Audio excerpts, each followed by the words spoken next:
Season 3 की शुरुआत भी वहीं से होती है जहाँ पे सीजन 2 एंड हुआ था। उसका भाई उसके तरफ हाथ बढ़ाता है और तभी उसके पास नोटिफिकेशन आती है, आपको अपने भाई से अपने आप को मनवाना होगा।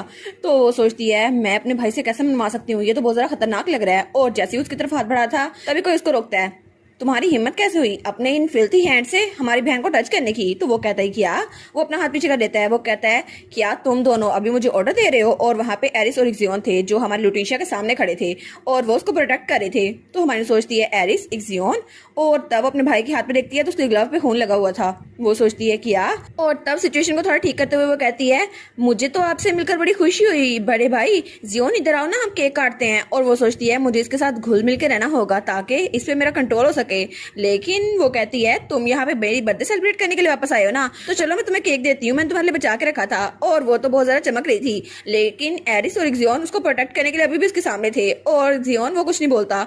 और वो सोचती है मैं तो अभी तक इसके एक्सप्रेशन रीड ही नहीं कर पा रही, पता नहीं ये क्या सोच रहा है। तो तभी उसके सामने कोई और आता है। वो कहता है अगर तुम्हें पार्टी अटेंड करनी थी तो जाके अपने कपड़े बदल आते, अभी जाओ और अपने कपड़े बदल के आओ। और वो था ड्यूक जो उसके सामने खड़ा था और उसका बड़ा भाई, उसका कद ड्यूक से थोड़ा सा ही छोटा था।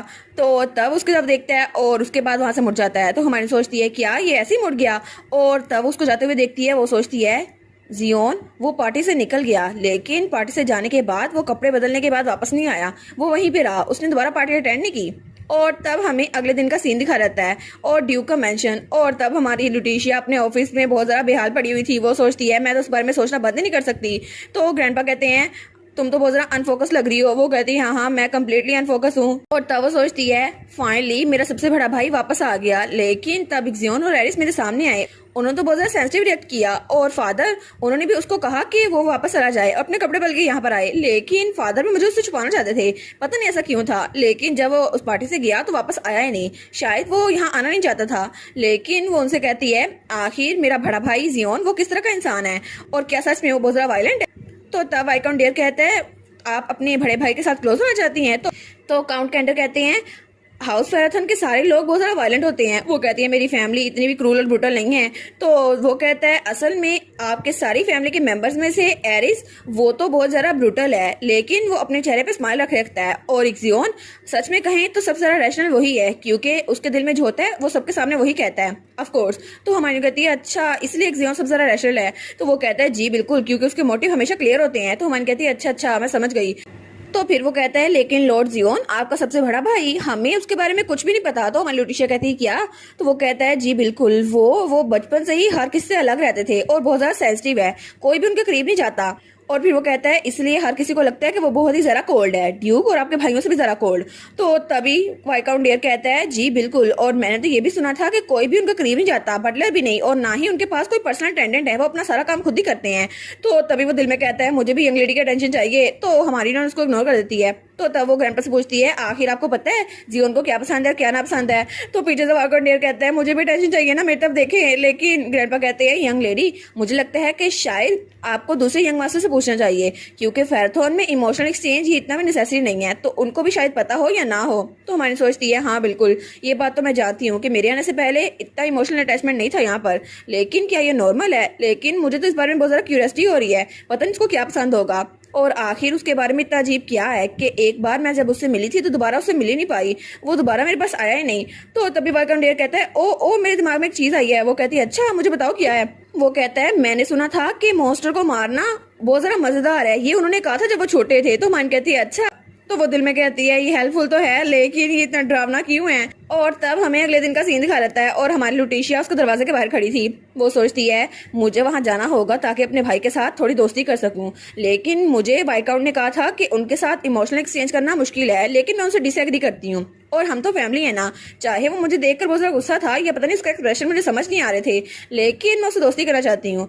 चाहे कुछ भी हो जाए, अनप्रिडिक्टेबल कुछ भी हो जाए, लेकिन मेरे नेक पे ये जो सील है डैड की वजह से मुझे मिली है, ये मेरी हिफाजत करेगी है ना, तो वो मुझे नुकसान नहीं पहुंचा सकता, वैसे भी मेरा भाई है। और तब दरवाजा खोलने लगती है और वो सोचती है अभी मैं सोच रही हूँ तो वो बच्चा, वो मेल लीड, वो सीट पता नहीं वो कहाँ होगा, वो तो यहाँ से भाग गया था ना, पता नहीं वो अच्छे से बड़ा हो रहा होगा या फिर नहीं। और वो तो इस वक्त ओल्ड लेडी ग्रैंडमा बनी हुई थी जो उसके बारे में बहुत ज्यादा फिक्रमंद थी। तो तभी वो कहती है नहीं नहीं मुझे उसके बारे में फिक्र नहीं करनी चाहिए, वो तो चला गया, मुझे कुछ बोला भी नहीं, मुझे इस वक्त सिर्फ जियोन पे फिक्र करनी चाहिए। और तब वो दरवाजा खोलती है और कहती है हेलो जियोन गुड मॉर्निंग। लेकिन जब वो अंदर देखती है तो पूरा कमरा ब्लैक था और वहां पे कोई भी नहीं था। वो कहती है क्या तो हमारी हीरोइन सोचती है ड्रामास में तो अगर कोई कोल्ड करेक्टर ऐसा होता है ना तो उसकी फ्रिज में सिर्फ पानी की बोतलें होती हैं, वो खाने को भी कुछ नहीं रखता। तो मुझे लगता है जियोन भी ऐसे ही होगा। लेकिन जियोन तब उसके पीछे खड़ा हुआ था और वो डार्क में था। वो कहती है ओ हेलो जियोन, तुम यहीं पर थे तब से। और वो सोचती है इतनी जरा खामोशी थी, मुझे लगा यार कोई नहीं होगा। तो जियोन उसी को देखी जा रहा था। तो वो कहती है तुम्हें स्नैक्स चाहिए, मैं तुम्हारे लिए स्नैक्स लेके आई हूँ। तो वो बिल्कुल नहीं बोलता। वो कहती है वापस घर आके अच्छा लगा ना। वो जरा अच्छा लगा होगा क्योंकि इतनी मुश्किलें फेस करके आई हो ना तुम। तो तब वो वहाँ टेबल पे वो पुडिंग रखती है लेकिन उसकी तरफ से कोई रिएक्शन नहीं आता। वो कहती है कि ये नॉर्मल है, इतना जीरो रिएक्शन आना। वो कहती है तुम कैसे थे, मैंने सुना था तुम बहुत जरा मॉन्स्टर्स को मार कर आए हो, तो कैसा रहा सब कुछ। लेकिन वो उसको घूर के देखी जाता है, उसको कुछ नहीं बोलता। तो हमारी सोचती है अब ये ना कहना ये मेरी नेक पे उस सील को चेक कर रहा है कि मुझे मार सकता है या नहीं। नहीं नहीं ऐसा नहीं हो सकता, अगर ऐसा होता तो ये मेरी बर्थडे पे वापस ना आता। तो वो कहती है कल तो बहुत जरा मजा आया लेकिन तुम कपड़े बदल के वापस आ देते ना, हमें बहुत जरा मजा आया। तो तब जियोन कहता है तुम तो इतनी भी स्मार्ट नहीं हो। तो हमारी कहती है क्या। तो तब उसके पास आते हुए कहता है तुम्हें पता होना चाहिए कोई भी ग्रैंड पार्टी अरेंज करने के लिए कोई ना कोई रीजन होती है ताकि बाहर के लोगों को बुलवाया जा सके और उनको कुछ ना कुछ प्रोडक्ट सेल किया जाए। और तुम्हारे लिए भी ये पार्टी सिर्फ इसलिए रखी गई थी और तुम्हें नहीं लगता कि वो भी अपने प्रोडक्ट को सेल करने चाहते हैं और तुम्हारी वजह से अपने प्रोडक्ट को प्रमोट करना चाहते हैं। तो हमारी लुटीशा कहती है नहीं, मेरे डैड इस तरह के इंसान है ही नहीं। तो वो कहता है आखिर तुम हमारे फादर को कितना जानती हो। वो कहती है और तुम्हारे बारे में क्या जियोन। तो वो कहता है एटलीस्ट तुमसे जरा अच्छे से जानता हूँ। तो वो कहती है अच्छा अगर तुम्हें पता है तो मुझे बताओ क्या तुमने कभी उनको कहते सुना है यम यम। तो वो कहता है क्या यम यम। तो वो कहती है हाँ वो हमेशा मुझसे कहते हैं कि यम यम खाओगी और मैं कहती हूँ हाँ मैं खाऊंगी। तो वो कहता है क्या। और तब वो कहती है जब डैड कहते हैं चीका तो तुम्हें पता है उसका मतलब क्या है। वो कहते हैं अपने दांत ब्रश कर लो और तुम्हें तो कुछ पता भी नहीं है। और वो लुलू के बाल भी ब्रश करते हैं और वो उसको रात को सुलाते भी हैं, तुम्हें तो कुछ भी नहीं पता। तो तब उसका चेहरा कुछ ये कह रहा था चाहे जो कुछ हो मुझे ना भी पता हो लेकिन मैं ये जानना चाहता भी नहीं हूँ। तो वो सोचती है अभी सडनली मैं इसके एक्सप्रेशन रीड कर पा रही हूँ। वो कहती है एनीवेज मेरे डैडी कभी ऐसे कर ही नहीं सकते कि मेरी वजह से किसी ब्रांड को प्रमोट करे। वो स्पेशली मेरी बर्थडे सेलिब्रेट करना चाहते थे इसलिए उन्होंने कल की पार्टी रखी। और तब वो पुडिंग देते हुए कहती है क्या तुम इसमें से कुछ चाहिए, ये मैं स्पेशली तुम्हारे लिए लेके आई हूँ। तो तब उसकी जब देखते हैं वो कहती है हाँ ये पुडिंग देखो ना कितनी प्यारी लग रही है, ये डैड ने खुद मेरे लिए बनाई है। तो तब वो कहता है नहीं मुझे नहीं चाहिए और तब वो हाथ मारता है पुडिंग नीचे गिर जाती है। तो हमारी लुटीशा कहती है क्या इसलिए नीचे गिरा दी। तो वो वहां जाते हुए कहता है अब रोना मत, तुम्हें पता है अगर तुम रोई तो ये बहुत सारा मसला होगा ऑनेस्टली। तो तब हमारी सोचती है क्या सब चीजों में से डैड ने मेरे लिए पुडिंग बनाई थी इस तरह कोशिश के बाद और इसने ये नीचे फेंक दी। तो तब दरवाजा खोल के बाहर जाने लगता है लेकिन लुटीशिया वो उसकी तो भागती हुई आती है। वो कहती है आखिर तुम ऐसे कैसे जा सकते हो मेरी पुडिंग बर्बाद करने के बाद। और तब दरवाजा बंद कर देती है। तो तब वो कहती है तुम्हें पता भी है कि फूड की रिस्पेक्ट करनी चाहिए, तुम ऐसे ही किसी खाने को जाया कैसे कर सकते हो। तो वो कहता है क्या। और तभी हमारी हीरोइन की स्किल वॉल स्लैम जो उसे गलती से मिली थी वो एक्टिवेट हो गई थी। तो वो कहती है कि ये स्किल यहाँ पे एक्टिवेट की हुई है, ये तो किसी क्रश पे एक्टिवेट होनी चाहिए थी ना, लेकिन ये तो मेरा भाई है ना। और तब वो सोचती है सिचुएशन ऐसी कैसी हो गई। तो तब वो तो बहुत ज्यादा छोटी लग रही थी उसके सामने। वो कहती है आखिर इस सब में गर्ल क्रश कहाँ से आ गया। तो तब उसका भाई कहता है तुम पहले इंसान जो मुझे इस तरह ट्रीट करी हो। वो कहती है ऑफ कोर्स मैं पहले इंसान हुई ना। और तब थोड़ी देर बाद वो पुडिंग के पास आई थी। वो कहती है तुम्हें पता है ना ये डैड ने मेरे लिए बनाई थी, तुमने फिर भी इसको खराब कर दिया। तो वो उसको देख रहा था। वो सोचती है हालांकि मैंने इसको अपने बर्थडे पे भी नहीं खाया, मैं चाहती थी कि इसको बचा के रखूं ताकि इसे अच्छे से एंजॉय कर सकूं, लेकिन मैं तो इसकी सिंगल बाइट में ली और ये जाया हो गई। और तब उसकी आंखों में आंसू आ रहे थे। तो तब जियोन भी उसके साथ बैठता है। वो कहता है अगर तुम किचन में जाकर कहो तुम्हें और बना देंगे, तुम्हें इसकी टेंशन लेने की जरूरत नहीं है। वो कहती है लेकिन वो लोग डैड की बनाई हुई पुडिंग तो नहीं बनाएंगे ना, वो तो डैड ने खुद बनाई थी। तो वो कहता है अच्छा लेकिन क्या ये बेहतर नहीं होगा कोई प्रोफेशनल इसको बनाए, वैसे भी डैड को तो शेफ है उन्हें तो कुछ बनाना आता भी नहीं है। वो कहती है फिर क्या हुआ, तुम्हें नहीं पता ये टेस्ट की बात नहीं है, ये डैड की मेहनत की बात है, उन्होंने स्पेशली मेरे लिए बनाई थी। वो कहता है लेकिन खाना तो हम सिर्फ न्यूट्रिएंट्स लेने के लिए खाते हैं ना, और तुम्हें तो एनर्जी चाहिए होगी, बस यही चाहिए और क्या। और अगर तुम मार्केट प्लेस देखो तो इस पुडिंग की वैल्यू कुछ भी नहीं है, और उस सेंस में कहें तो ये पुडिंग बिल्कुल बेकार है क्योंकि ये डैड ने बनाई है। तो वो कहती है क्या। तो तब वो बहुत ज्यादा उदास हो गई थी। वो कहता है ठीक है चलो इसे फ्रेश वन से रिप्लेस कर देते हैं, अभी मैं किसी से कहता हूँ तुम्हें बना के दे देगा। तो हमारी कहती है नहीं, और तब उसे धक्का देती है। तो वो कहते हैं क्या। तो तब वो खड़ी हो जाती है। वो कहती है तुमने कहा ये वर्थलेस है ना, तो तुम्हें ग्रेटफुल होना चाहिए क्योंकि मैं भी तुम्हें मार नहीं रही, मैंने तुम्हें भी पंच मार देना था। और तब वो गुस्से में वहां चली जाती है। तो तब जियोन वहीं नीचे बैठा हुआ था। वो सोचता है पहली बार मुझे किसी ने ऐसे ट्रीट किया है, हालांकि हर कोई पहले मुझसे डरता था, लेकिन ये इकलौती ऐसी है जो मुझे कह गई है मैं तुम्हें पंच मारूंगी, हालांकि ऐसा कुछ कर भी नहीं सकती क्योंकि ये तो बहुत ज्यादा कमजोर है।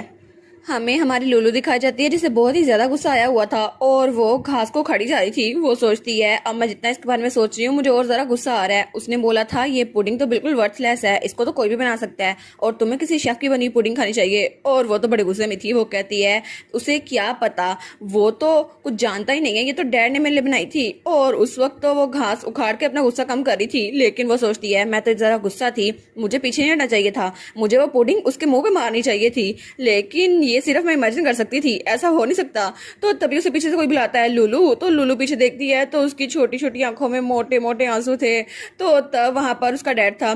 तो वो कहती है डैडी। तो उसका डैड उसके पास आता और कहता है तुम्हें क्या हुआ, क्या कुछ गलत है? वो कहती है आपने मेरे लिए जो पुडिंग बनाई थी ना, मैंने वो नीचे गिरा दी, सॉरी। तो वो कहता है अच्छा तुम इसलिए इतनी ज्यादा परेशान लग रही हो? तो तब उसको उठा लेता है। वो कहता है ऑल राइट, मैं तुम्हें एक और बना दूंगा। वो कहती है लेकिन फिर भी आपने इतनी मुश्किल से वो बनाई थी, आपने 47 ट्राई किए थे और 48 ट्राई पे वो बनी थी, फिर भी मुझसे नीचे गिर गई। तो वो कहता है नहीं कोई बात नहीं, अगर मैंने एक ठीक बना ली है तो मैं दूसरी भी बना सकता हूँ। तो वो कहता है कोई बात नहीं, ये ऑल राइट है, मैं बना दूंगा। और तो वो कहती है अच्छा। तो वो कहती है ठीक है, अगली बार हम लोग इकट्ठे बनाएंगे। और वो सोचती है पहले जो जियोन ने कहा था कि इसकी तो कोई अहमियत है ही नहीं, ये तो बिल्कुल भी प्योर नहीं है और इसको तो कोई शेफ भी अच्छे से बना सकता है, तो पता नहीं उसको शायद ये नहीं पता कि रिलेशनशिप का फायदा क्या होता है। और डैड उन्होंने स्पेशली मेरे लिए बनाई थी, उसमें उनकी फीलिंग्स भी थी क्योंकि वो मेरे लिए ये बनाना चाहते थे और मैं अब डैड के साथ बनाऊंगी। लेकिन जियोन उसने तो कभी भी ऐसा लव रिसीव किया ही नहीं है, इसलिए उसको कुछ नहीं पता। और फेराथॉन में तो इमोशंस है ही नहीं, शायद ग्रैंडपा ने ठीक कहा था। तो ड्यूक कहता है ऐसा लगता है कि तुम कुछ प्लॉट कर रही हो। वो कहती है प्लॉट और मैं? तो ड्यूक कहता है हाँ मुझे लगता है। तो वो कहती है ऑफ कोर्स मैं प्लॉट कर रही हूँ, वैसे भी मैं अपने बहन भाइयों के अफेक्शन को स्ट्रॉन्ग करने वाली हूँ।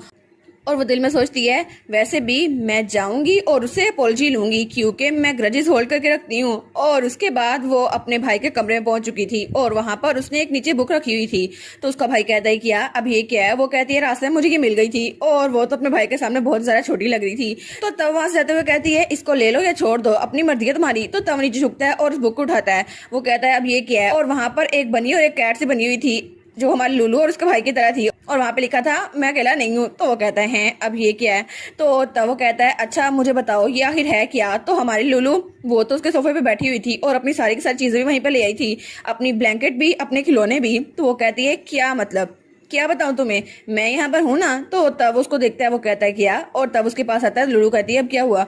तो तब उसको छोटा सा हाथ पकड़ता है। तो हमारी लुलु कहती है क्या हुआ? तो वो उसका हाथ पकड़ कहता है मैं इकलौता हूँ जो जानता हूँ तुम्हारे जख्म ऐसे कैसे हैं और तुम कैसा फील करती हो। तो वो कहती है क्या? तब हमारी लोलो तो उसको घूरी जा रही थी। वो सोचती है पता नहीं ये क्या कह रहा है। वो दोबारा कहता है मैं जानता हूँ कि तुम मॉन्स्टर के पास क्यों जाती हो उसको मारने के लिए और तुम अपने आप को सेक्रीफाइस कर रही हो, है ना? और ये सारी बातें वो उससे करा था। तो हमारी सोचती है हैं ये सारी बातें मुझसे क्यों कर रहा है? तो वो उसको घूरी जा रहा था। तो तभी हमारी सोचती है अच्छा तो जो भी लड़कियां इसके पास आती होंगी वो उससे यही कहती होंगी एक्चुअली तुम बुरे इंसान नहीं हो, मैं समझ सकती हूँ, मैं बता सकती हूँ तुम कैसे समझते हो। तो वो सोचती है मुझे लगता है जियोन लड़कियों में बहुत ज्यादा पॉपुलर है, लेकिन लड़कियां जब भी इसके पास आती हैं तो ऐसी बातें करती हैं। तो शायद अभी तक जियोन ये सारी बातें सुन रहा होगा और ऐसा लगता है कि जियोन का चेहरा तो रोमांटिक फैंटेसीज के लिए बिल्कुल परफेक्ट है, ये तो बहुत हैंडसम है बिल्कुल डैड की तरह, लेकिन इसको लड़के से ये सब कुछ सुनना पड़ता है। तो वो कहती है तुम्हें क्या लगा मैं तुमसे यही कहूंगी जियोन? नहीं नहीं मैं ऐसा कुछ नहीं कह रही और मुझे तो ये भी नहीं पता कि तुम जख्मी हो भी या नहीं। तो वो कहता है अच्छा तो तुम्हें फिर क्या पता है? वो कहती है ऑफ कोर्स मुझे पता है कि मैं तुम्हारे जख्म कभी भी नहीं समझ सकती, कि तुम सैड हो या नहीं ये मुझे कभी भी नहीं पता चल सकता, और चाहे तुम मॉन्स्टर से लड़ो या ना लड़ो, लेकिन मुझे इसके बारे में कुछ नहीं पता। और वैसे भी मैंने सुना था कि तुम्हें मॉन्स्टर का सर फोड़ के बहुत ज्यादा मजा आता है। तो वो कहता है क्या? तो वो कहती है आई गेस फिर ऐसा ही है, क्योंकि मैं तुम्हें बता सकती हूँ, मैं तुम्हें अंडरस्टैंड करती हूँ, लेकिन ये बात मैं तुम्हें कभी भी नहीं बता सकती क्योंकि मैं तुम्हें सच में समझती नहीं हूँ। तो वो कहता है अच्छा तो तुम मेरी बात नहीं समझ रही? तो वो कहती है ऑफ कोर्स नहीं, अगर तुम मुझे कुछ बताओगे नहीं तो मैं समझूंगी कैसे, अगर तुम मुझे बताओगे तो मैं समझने की कोशिश कर सकती हूँ। तो वो कहता है क्या? तो वो कहती है लेकिन मैं तुम्हारे साथ रह सकती हूँ ना, मैं तुम्हारी छोटी बहन हूँ, तो मैं तुम्हें समझने की कोशिश कर सकती हूँ। और फिर वो कहती है क्योंकि तुम तो मेरे बड़े भाई हो ना। तो वो उसकी तरफ देखी जा रहा था। वो कहता है क्या? और उसके थोड़ी देर बाद का हमें सीन दिखा देता है जब जियोन वो नहा के निकलता है और तब अपने बाल खुश कर रहा था, लेकिन वो कहता है अब इसकी आवाज क्यों नहीं आ रही, पहले तो बोलती रहती है। लेकिन जब वहां पर देखते हैं लुलु वहां पर सो चुकी थी। वो कहता है हैं ये सो भी गई है, और तब उसको देखता है और वो सोचता है ये तो बहुत ज्यादा अजीब है क्योंकि कोई भी मेरे इर्द गिर्द ऐसे नहीं घूमता और ये तो आराम सो भी गई है। जो कोई मेरे करीब आता है जिसके पास माना नहीं होता तो हमेशा या तो वो डरा रहता है या उसके लिए ये वाला एक्सपीरियंस अनप्लेजेंट होता है, लेकिन इसके लिए ऐसा क्यों है? लेकिन इसका मतलब क्या है? और वो तो बहुत जरा मुस्कुरा रही थी और उसने कहा था क्योंकि तुम मेरे बड़े भाई हो। तो तब उसकी तरफ देखता है और कहता है क्या पहले कभी भी किसी ने मुझे जानने की कोशिश की है? पहले हर कोई मुझे सिर्फ इसलिए अप्रोच करता था क्योंकि मैं फैरथन डची का बेटा हूँ, लेकिन अभी तक किसी ने मुझे जानने की कोशिश नहीं की। और तब वो लुलू की तरफ हाथ बढ़ाता है, लेकिन तभी अचानक कुछ होता है और उसकी बुक नीचे गिर गई थी। I am not alone. वो कहता है क्या? और तब लुलू वो उसके ऊपर थी। वो कहता है क्या? और तभी हमारी हीरोइन की एबिलिटी वाल स्लैम एक्टिवेट हो गई थी। तो हमारी हीरोइन तो आधी नींद में थी। वो सोचती है हैं ये कौन है? और जब वो देखती है तो वहां पर जियोन था और उसकी आंखों में जियोन का ही अक्स था। वो कहती है क्या जियोन? और तो वो कहती है आखिर तुम यहाँ कैसे आ गए? और वो सोचती है क्या मेरी एबिलिटी नींद में ही एक्टिवेट हो गई, लेकिन कैसे? और वो तो जियोन के ऊपर बैठी हुई थी और जियोन बेचारा वो तो सोफे पूरा भी नहीं आ रहा था। तो तब उसको देखता है और वो कहता है एज एक्सपेक्टेड। और फिर वो सीधा होकर बैठ जाता है और फिर उसकी गाल खींचते हुए कहता है तुम पहली इंसान हो जिसने मेरे साथ ऐसा किया है। तो वो कहती है क्या? और तब जियोन स्माइल करता है और फिर उसे कहता है मेरा दिल तो अभी थोड़ा सा धड़का था क्योंकि मेरी बहन वो तो बहुत जरा क्यूट है। और तभी भी उसने उसका गाल खींचा हुआ था। तो हमारी कहती है क्या? वो कहती है नहीं नहीं ऐसा क्यों? और तब हमें अगले दिन का सीन दिखाया जाता है जब हमारी हीरोइन वहां पे बैठी आइसक्रीम खा रही थी। वो कहती है सच में ये ऑब्वियस है कि वो मुझे तंग कर रहा था। तो तब उसके सामने एरिस और इक्सियोन बैठे थे और वो दोनों तो बहुत ज्यादा अनोय हुए थे। तो इक्सियोन कहता है आजकल तुम उस बास्टर्ड जियोन के साथ ज्यादा नहीं घूम रही? तो एरिस कहता है मैं तो बहुत ज्यादा सैड हूँ, ऐसा लगता है उसने हमारी बहन को हमसे चुरा लिया है। वो कहती है क्या मतलब चुरा लिया है? अभी तुम लोग के साथ बैठे खाना खा तो रही हूँ, अब इससे ज्यादा क्या कर सकती हूँ मैं? तो वो दोनों कहते हैं अच्छा ठीक है, लेकिन फिर भी पहले जितनी बार तुम हमारे पास आती थी ना अब उससे कम आने लग गई हो और अब तो हर रोज तुम उसके कमरे में जाती हो। वो कहती है हाँ हाँ, क्योंकि वो हर रोज जियोन के कमरे में बहुत ज्यादा जाने लग गई थी। तो वो कहती है ठीक है सब्जेक्ट को चेंज करते हैं। और तब वो कहती है एक जियोन के इर्द गिर्द तो बिल्कुल एक दीवार बनी हुई है और एरिस हाफ ब्लड है, लेकिन जियोन के बारे में वो कुछ नहीं जानती, लेकिन क्यों? तो एक जियोन कहता है देखा मैं परफेक्ट हूँ ना? तो एरिस कहता है मैं हाफ ब्लड हूँ, लेकिन वो कहता है क्योंकि उसे हमारी बहन का प्यार नहीं मिला ना इसलिए। तो एक जियोन कहता है हाँ हाँ बिल्कुल, उसकी पर्सनैलिटी तो बिल्कुल खराब है। तो वो दोनों कहती है क्या अपने बड़े भाई के बारे में ऐसे बातें करते हैं? तो वो कहती है एरिस से भी ज्यादा खराब है उसकी पर्सनैलिटी। तो एरिस कहता है क्या? और तब एक जियोन हंसते हुए कहता है हाँ हाँ इस बास्टर की पर्सनैलिटी तो बहुत ज्यादा ऑफुल है, लेकिन उसकी पर्सनैलिटी तो इससे भी ज्यादा बुरी है। तो हमारी लुलू कहती है सॉरी एरिस, मैं तुमसे बहुत ज्यादा प्यार करती हूँ लेकिन तुम्हारी पर्सनैलिटी सच में अच्छी नहीं है। वो कहता है हाँ हाँ सैडली मैं भी ये बात जानता हूँ, मैं भी तुमसे बहुत ज्यादा प्यार करता हूँ। तो तब जियोन कहता है हाँ हाँ ये बहुत ज्यादा अजीब है, हालांकि मुझे पता है इसकी पर्सनैलिटी अच्छी नहीं है, लेकिन ये मेरा भाई है मैं भी इसे प्यार करता हूँ। तो हमारी लुलू कहती है हर वक्त तो लड़ते रहते हैं। तो तभी एक जियोन कहता है और वो तो बहुत ज्यादा सेंसिटिव है और वो लोग को करीब नहीं आने देता, लेकिन कभी भी कोई उसके करीब नहीं रहा, सिर्फ तुम ही उसके पास जा रही हो। तो मन कहती है अच्छा ऐसा है। और तब वो मिल्क शेक पी रही थी। वो कहती है वाओ ये तो बहुत ज्यादा स्वीट है, कितना ज्यादा डिलीशियस है ना। और तब तो वो पी जा रही थी। तो वो कहती है मुझे आइडिया आ गया। तो एरिस और एक्सियोन सोचते हैं क्या आइडिया आ गया इसको? तो एक्सियोन कहता है वेल हमारी बहन ये तो सबसे ज्यादा डिफरेंट है। तो एरिस कहता है हाँ हाँ बिल्कुल हमारी बहन बहुत ज्यादा लवेबल है ना। और हमारी हीरोइन तो आराम से उस चॉकलेट शेक को एंजॉय कर रही थी। और तब वो सोचती है जियोन को भी स्वीट थिंग्स पसंद होगी ना, तो मैं उसके लिए वो लेके जाती हूँ। और तब वो वहां से जा रही थी। वो सोचती है अभी कुछ दिनों से मैं जब जियोन पे नजर रख रही हूँ तो मैंने कुछ चीजें ऑब्जर्व की हैं। वो ये कि वो सारी चीजें खा लेता है, लेकिन जब भी स्टीक की बारी आती है तो उसके हाथ जरा तेजी से चलने लग जाते हैं और ऐसा लगता है उसको स्टीक बहुत ज्यादा पसंद है। और अगर मैं उसे कहूँ ये डिलीशियस है तो वो आंसर नहीं देता, लेकिन फिर भी मुझे पता है डिफरेंस तो पता है ना, आखिर मेरी शार्प आई से वो कैसे छुप सकता है। और तब वहां उसके कमरे में पहुंच गई थी। वो कहती है क्या? और जब वो देखती है तो जियोन वहां पे सो रहा था।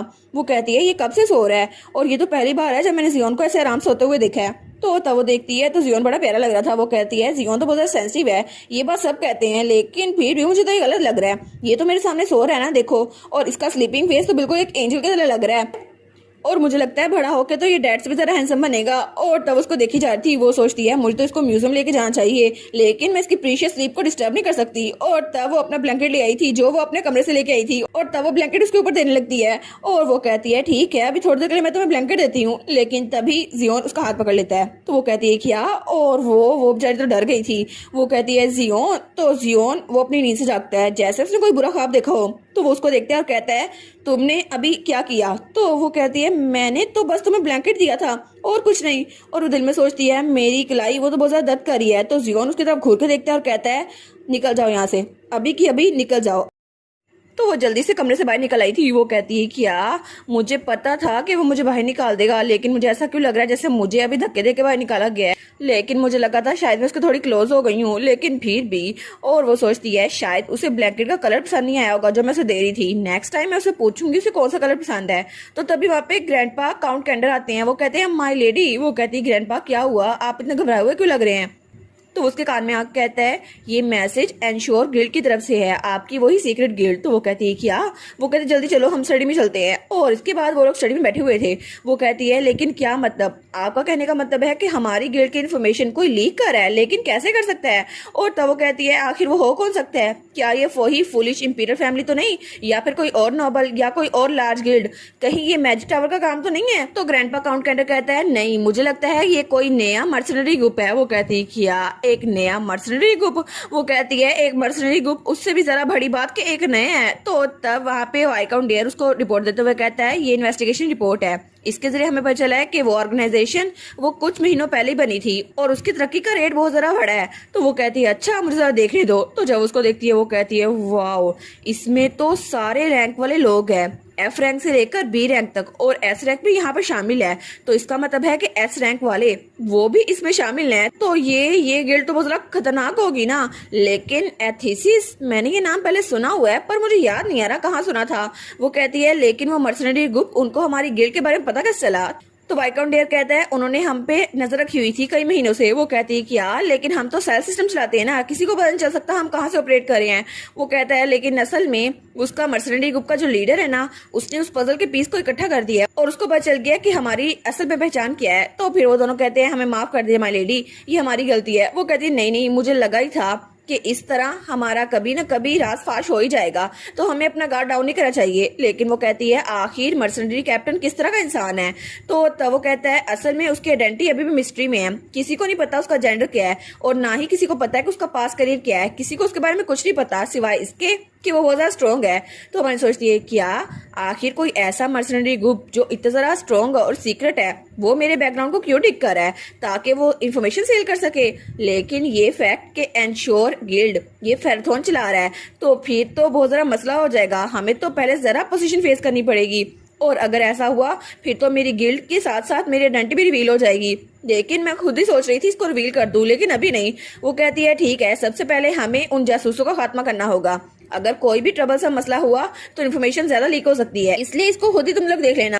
तो वाइकाउंट डेयर कहता है ये तो ह्यूमन रिसोर्सेज में एक वॉइड होगा, तो अब हमें क्या करना चाहिए? तो माइंड कहती है हमें कुछ नए मेंबर्स को रिक्रूट करना चाहिए जिसकी वजह से चीजें स्टेबलाइज हो जाएंगी, और अभी के लिए हमें सिचुएशन को असेस करना चाहिए और फिर मैं बताऊंगी क्या करना है। वो कहता है जी मैं समझ गया।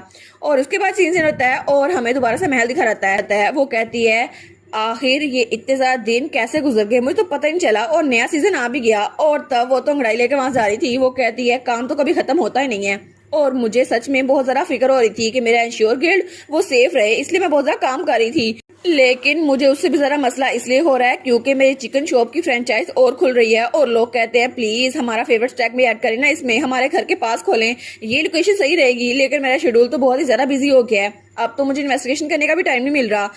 लेकिन फिर भी वाइकाउंट डेयर ने मेरे वर्किंग आवर को सेट कर दिया है, तो मेरा मील टाइम और स्लीप टाइम को प्रोटेक्ट है और अब मैं आराम सो सकती हूँ। तो द वाइकाउंट डेयर कहता है माय लेडी अब आपको सोना चाहिए, अब आपके आराम का वक्त है, काम तो होता रहेगा। तो वो कहती है लेकिन मैंने थोड़ा सा काम रहता है ना, मैंने भी खत्म नहीं किया। तो वो कहता है अगर आप अभी सोई नहीं तो मैं आपके बालों में 10,000 बार कंघी करूंगा। तो वो कहता है 1 मिनट मैं ये कर सकता हूँ? तो वो कहता है ठीक है आपको सोने की जरूरत नहीं है, मैं आपके बारे में कंघी करता हूँ। वो कहती है नहीं मैं जा रही हूँ सोने के लिए, और वहां से भाग गई थी। वो सोचती है इससे अच्छा मैं सो ही जाऊँ क्योंकि मैं बहुत ज्यादा थकी हुई हूँ। लेकिन तब वो खिड़की के बाहर देखती है और वो सोचती है अभी तक मैंने जियोन को दोबारा नहीं देखा। हालांकि ये साल का बिल्कुल एंड वाला महीना चल रहा है, लेकिन पता नहीं वो तो स्नैक टाइम में मुझे नजर नहीं आता, पता नहीं वो कहाँ चला गया है। लेकिन मुझे लगा था मैं उसके क्लोज हूँ, फिर भी वो मुझसे मिलता नहीं है। और मैं तो उससे कितनी बार मिलने गई थी ना पहले, लेकिन वो मुझसे एक बार भी मिलने नहीं आया। आखिर अगर तुम्हारी छोटी बहन तुमसे मिलती हो और तुमसे दोबारा मिलने ना आए तो मैं फिक्र तो होगी ना वो क्यों नहीं आई। लेकिन पिछली बार जब उसने मुझे कहा था कमरे से बाहर निकल जाओ, फिर तो मैं उसके कमरे में गई नहीं थी, मुझे लगा वो गुस्सा होगा। लेकिन अभी क्यों इतना गुस्सा हो रहा था? और तब वहां जा रही थी। वो सोचती है आई वंडर अगर जियोन खुश होगा कि मैं उसको तंग करती थी और मैं गायब हो गई हूँ। तो तभी वहां पर देखती है, वो कहती है क्या, और वहां पर जियोन खड़ा हुआ था और वो उसकी आंखों के नीचे जो डार्क सर्कल थे और वो हमारी हिरन को देख रहा था। वो कहती है जियोन तुम्हें क्या हुआ? तो वो उसके सामने खड़ा था, उसको घूरी जा रहा था। मन कहती है क्या मैंने कुछ ज्यादा ही बोल दिया? मुझे लगता है शायद मुझे नींद आ रही है, मैं चीजें देख रही हूँ, मेरा भाई मुझे मिलने के लिए आया। तो जियोन जल्द से भागता हुआ उसकी तरफ आता है। वो कहता है तुम मन कहती है क्या हुआ? तो वो जल्दी से उसे उठा लेता है। वो कहता है आखिर तुमने मेरे साथ किया था? तो मन कहती है क्या, मैंने तो कुछ नहीं किया था, आखिर इतना ड्रामा क्यों लग रहा है? तो वो बहुत जरा घूर के उसको देखता है। तो मन कहती है क्या हुआ तुम्हें? तो वो कहता है जैसे मैंने सोचा था ये बहुत ज्यादा अजीब है। तुम एक फेराथन इसके पास माना नहीं है, लेकिन फिर भी ऐसा है कि तुम्हारे पास कोई और एनर्जी है। वो कहती है क्या कोई और एनर्जी? तो तब वो उसको लेकर महल में इधर उधर घूम रहा था तो मन कहती है क्या। और तब वो बहुत ज्यादा क्राउडी जगह पे उसको लेकर आया था और वहां से मेड्स और बाकी लोग भी गुजर रहे थे। तो वो सोचता है एग्जैक्टली स्ट्रेंज मैं नहीं हूँ, स्ट्रेंज तुम हो। और उसने तो हमारी लुलू को बहुत अजीब तरीके से उठाया हुआ था और वो तो बिल्कुल किस चीज के साथ उठाकर उसको लेके जा रहा था। तो हमारी लुलू कहती है क्या हुआ? वो सोचती है मुझे लगा था कि जियोन को ऐसी जगह पसंद नहीं है जहाँ बहुत जरा क्राउड हो, लेकिन फिर भी वो मेरे साथ ऐसे घूम रहा है, लेकिन क्यों? और वो सोचती है एक मिनट, क्राउडेड जगह है ना, तो इसका मतलब है कि जियोन वो मेरे साथ घूम रहा है तो इसको कोई ना कोई मतलब होगा, है ना। तो तभी जियोन अपने कमरे में आ गया था। वो कहती है फाइनली जियोन का कमरा। लेकिन जब वहां पर देखती है वो कहती है क्या? वो कहती है मेरी चीजें अभी भी वैसी की वैसी पड़ी हुई हैं, शायद इसको अच्छे से सेट किया गया हो, लेकिन मुझे लगा इसको ये पसंद नहीं है। तो तब जियोन कहता है आखिर तुम्हारी आइडेंटिटी क्या है? वो कहती है क्या मेरी आइडेंटिटी? तो तब उसको घूर के देखता है और कहता है ठीक है मत बताओ अगर नहीं बताना, चलो जो भी है चलो मुझे सोने दो। और वो बेड पे लेट गया था। तो हमारी लुलू कहती है क्या? तो वो बेचारी तो उसका हाथ ही पीछे नहीं हटा पाती। तो हमारी लोलो बेचारी उसके ऊपर तो अपने भाई का हाथ था। वो कहती है जियोन क्या हो गया, मुझसे हाथ उठाओ। लेकिन जियोन वो तो आराम से हो गया था। वो सोचती है क्या मुझे लगा था अगर कोई और इसके पास हो तो ये सेंसिटिव होने की वजह से सो नहीं पाता, और अभी अभी तो मैं शोर भी कर रही हूँ फिर भी ये सो रहा है और ये तो बिल्कुल आंख खोल ही रहा। और तभी उसको भी नींद आ जाती है। वो कहती है वेल मेरा भी नैप टाइम था ना तो मुझे भी सोचना चाहिए। और तब वो दोनों बहन भाई वहाँ पे आराम से हो गए थे और जियोन वो तो बिल्कुल आराम सोया हुआ था जैसे उसे पूरी दुनिया में कोई फिक्र नहीं थी। और हमारी हीरोइन वो भी आराम से हो गई थी। वो कहती है चलो ठीक है मेरा नैप टाइम तो पूरा होने वाला है ना, चलो मैं भी आराम से हो जाती हूँ। जब उठूंगी ना तब जियोन से पूछूंगी वो ऐसा क्यों कर रहा है। हमें जियोन दिखाया जाता है जो कि अपने बचपन में था और वो लुलू का सबसे बड़ा भाई था। तो हमें बताया जाता है कि डिमोनिक एनर्जी ये तो उसकी बहुत ज्यादा सेंसिटिव थी और ये उसके लिए एक ब्लेसिंग भी थी और एक कर्स भी, क्योंकि उसकी वजह से उसी सेंसिटिविटी की वजह से वो किसी डेलिकेट चीज को भी अच्छे से कंट्रोल कर सकता था और उसके लिए तो किसी भी चीज को मारना बिल्कुल मुश्किल नहीं था, चाहे वो छोटी सी मक्खी क्यों ना हो। और दूसरे लफ्जों में कहें तो उसकी डेलिकेसी की वजह से कोई भी चीज उसको बहुत ज्यादा महसूस होती थी, लेकिन हर चीज उसको बहुत ज्यादा तंग भी करती थी और उसके इर्द की डिमोनिक एनर्जी बहुत ही ज्यादा थी और ये इम्पॉसिबल था कि वो ड्यूक के कैसल में आराम से सो सके और पूरा कैसल उसके कानों में शोर करता था, चाहे वो मेड्स ही क्यों ना हो। वो कहती है यंग मास्टर आज आप वापस आ गए, वेलकम। लेकिन वो सारी बातें उसके कान में गूंजती है और जब वो सो रहा था तो मकड़ी की आवाज तक उसके कान में स्क्रैच कर रही थी। वो सोचता है आखिर ये सारी चीजें मेरे कान में बज क्यों रही हैं, ये सब की सब मुझे इतना परेशान क्यों करती हैं। और जैसे ही डिमोनिक एनर्जी उसकी स्ट्रांग होती गई उसको हर चीज और क्लियर होना शुरू हो गई और अब तो उसको दूसरों की चीजों से बिल्कुल इंसेक्ट की क्रॉलिंग की आवाज आती थी और तब तो अपने कान बंद करके सोने की कोशिश करता था, लेकिन वो आवाज उसके कानों में गूंजती थी और वो सो नहीं सकता था। और इस तरह ये ब्लेसिंग और कर्स उसके पास दोनों सेम टाइम पे थे, लेकिन म्यूजिकल इंस्ट्रूमेंट की जगह वो मॉन्स्टर को मारना ज्यादा बेहतर समझता था क्योंकि उनको मारने से उसे सुकून मिलता था। लेकिन इसकी वजह सिर्फ ये थी कि उसकी सेंसेस उन बग के हिसाब से बहुत ज्यादा होती थी और उनको मार के हमारी जियोन को बहुत ज्यादा सुकून मिलता था क्योंकि उनकी आवाजें आना बिल्कुल बंद हो जाती थी और उनको मार के अचानक से उसको नींद भी अच्छी आती थी क्योंकि अब से उनको मार के उसको आवाजें बंद होना शुरू हो गई थी। लेकिन तब वो मॉन्स्टर्स की लाश पे खड़ा होकर आराम करता था और तब वो सोचता था ठीक है अब मैं आराम से सो सकता हूँ और तभी वो अपनी आंख बंद करता है।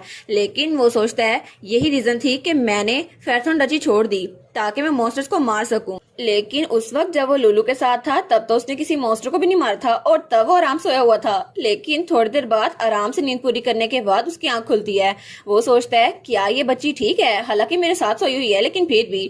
और लुलू तो सबसे बेखबर घोड़े बेच के सोई हुई थी, उसको तो कोई पता ही नहीं था। तो उसका भाई उसको देखता है और वो सोचता है शुरू में मुझे लगा था सिर्फ ये मेरी इमेजिनेशन है क्योंकि जब मैं उसके पास आया तो उसमें कोई भी माना नहीं था और वो बिल्कुल एक आम इंसान की तरह लग रही थी, लेकिन मुझे लगा शायद वो बहुत ज्यादा छोटी है ना इसलिए मुझे उसकी प्रेजेंस फील नहीं हो रही, इसलिए मैंने उसकी तरफ हाथ बढ़ाया था।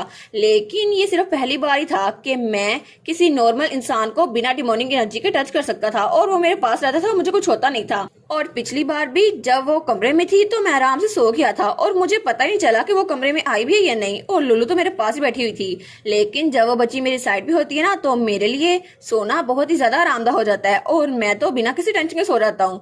लेकिन तभी उसकी आंख खुलती है। वो कहता है क्या, और तभी लुलू उसकी तरफ हाथ बढ़ा रही थी, लेकिन वो सोचता है वो बहुत ज्यादा छोटी नींद थी लेकिन फिर भी बहुत ज्यादा पुरसकून थी, आखिर उसकी प्रेजेंस मुझे फील क्यों नहीं होती। और तब वो लुलू को हाथ पकड़ता है और बहुत ज्यादा घूर के उसको देखता है। वो सोचता है शायद ये मसला खत्म हो चुका है, लेकिन ये बच्ची इसका कोई किरदार नहीं है इसमें।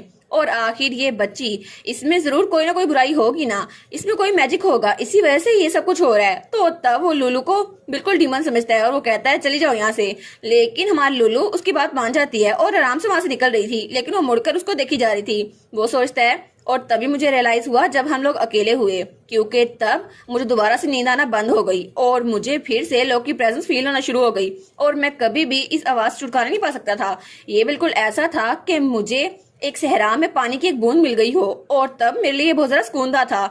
लेकिन आखिर में वो बच्ची, हाँ बिल्कुल, ये सब कुछ उस बच्ची ने किया था और इसीलिए मैं उसको ढूंढने के लिए वहां आया था उसके कमरे के बाहर, और इसीलिए मैं ऐसे सो रहा था। और तब वो बिल्कुल उठ के बैठ जाता है। वो सोचता है ये सब कुछ इस बच्ची की वजह से हुआ है ना, और वो लुलू को देखी जा रहा था जो कि आराम से सोई हुई थी। और तब वो सोचता है, हालांकि वो मुझसे बात भी करती है, मेरे सामने होती है, मुझ पर चिल्लाती भी है और मुझे टच भी करती है, दीवार के साथ भी लगाती है, लेकिन फिर भी ये उसके लिए बिल्कुल भी अनप्लेजेंट नहीं है और मेरे लिए भी नहीं। और इस वक्त तो ये बिल्कुल एंशिएंट ड्रैगन की तरह सो रही है, इसको तो कोई फर्क ही नहीं पड़ता। लेकिन पहली बार है कि कोई इंसान मेरे इतने करीब है और उसको मुझसे डर नहीं लग रहा। तो तभी हमारी लुलू की आंख खुलती है।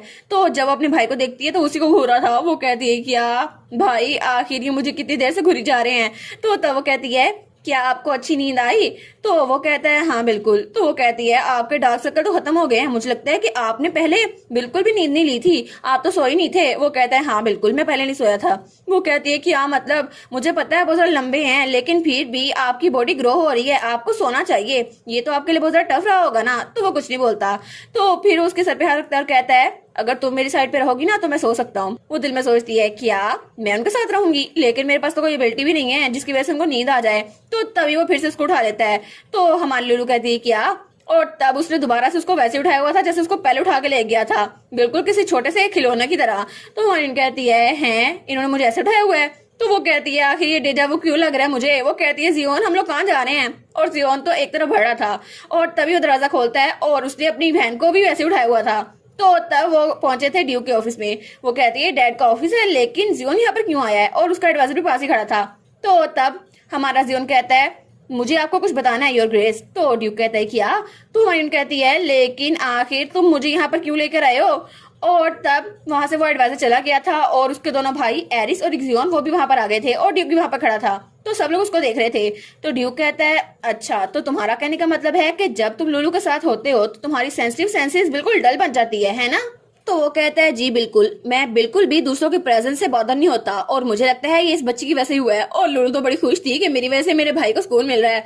तो वो कहता है, क्या ये तुम्हारी डिमोनिक एनर्जी की वजह से हो रहा है? क्या सेंसिटिविटी बिल्कुल कम हो गई है? तो उसका भाई कहता है, जी बिल्कुल, ये कंट्रोल मैंने चेंज नहीं किया, लेकिन शायद ये इस बच्ची ने किया है।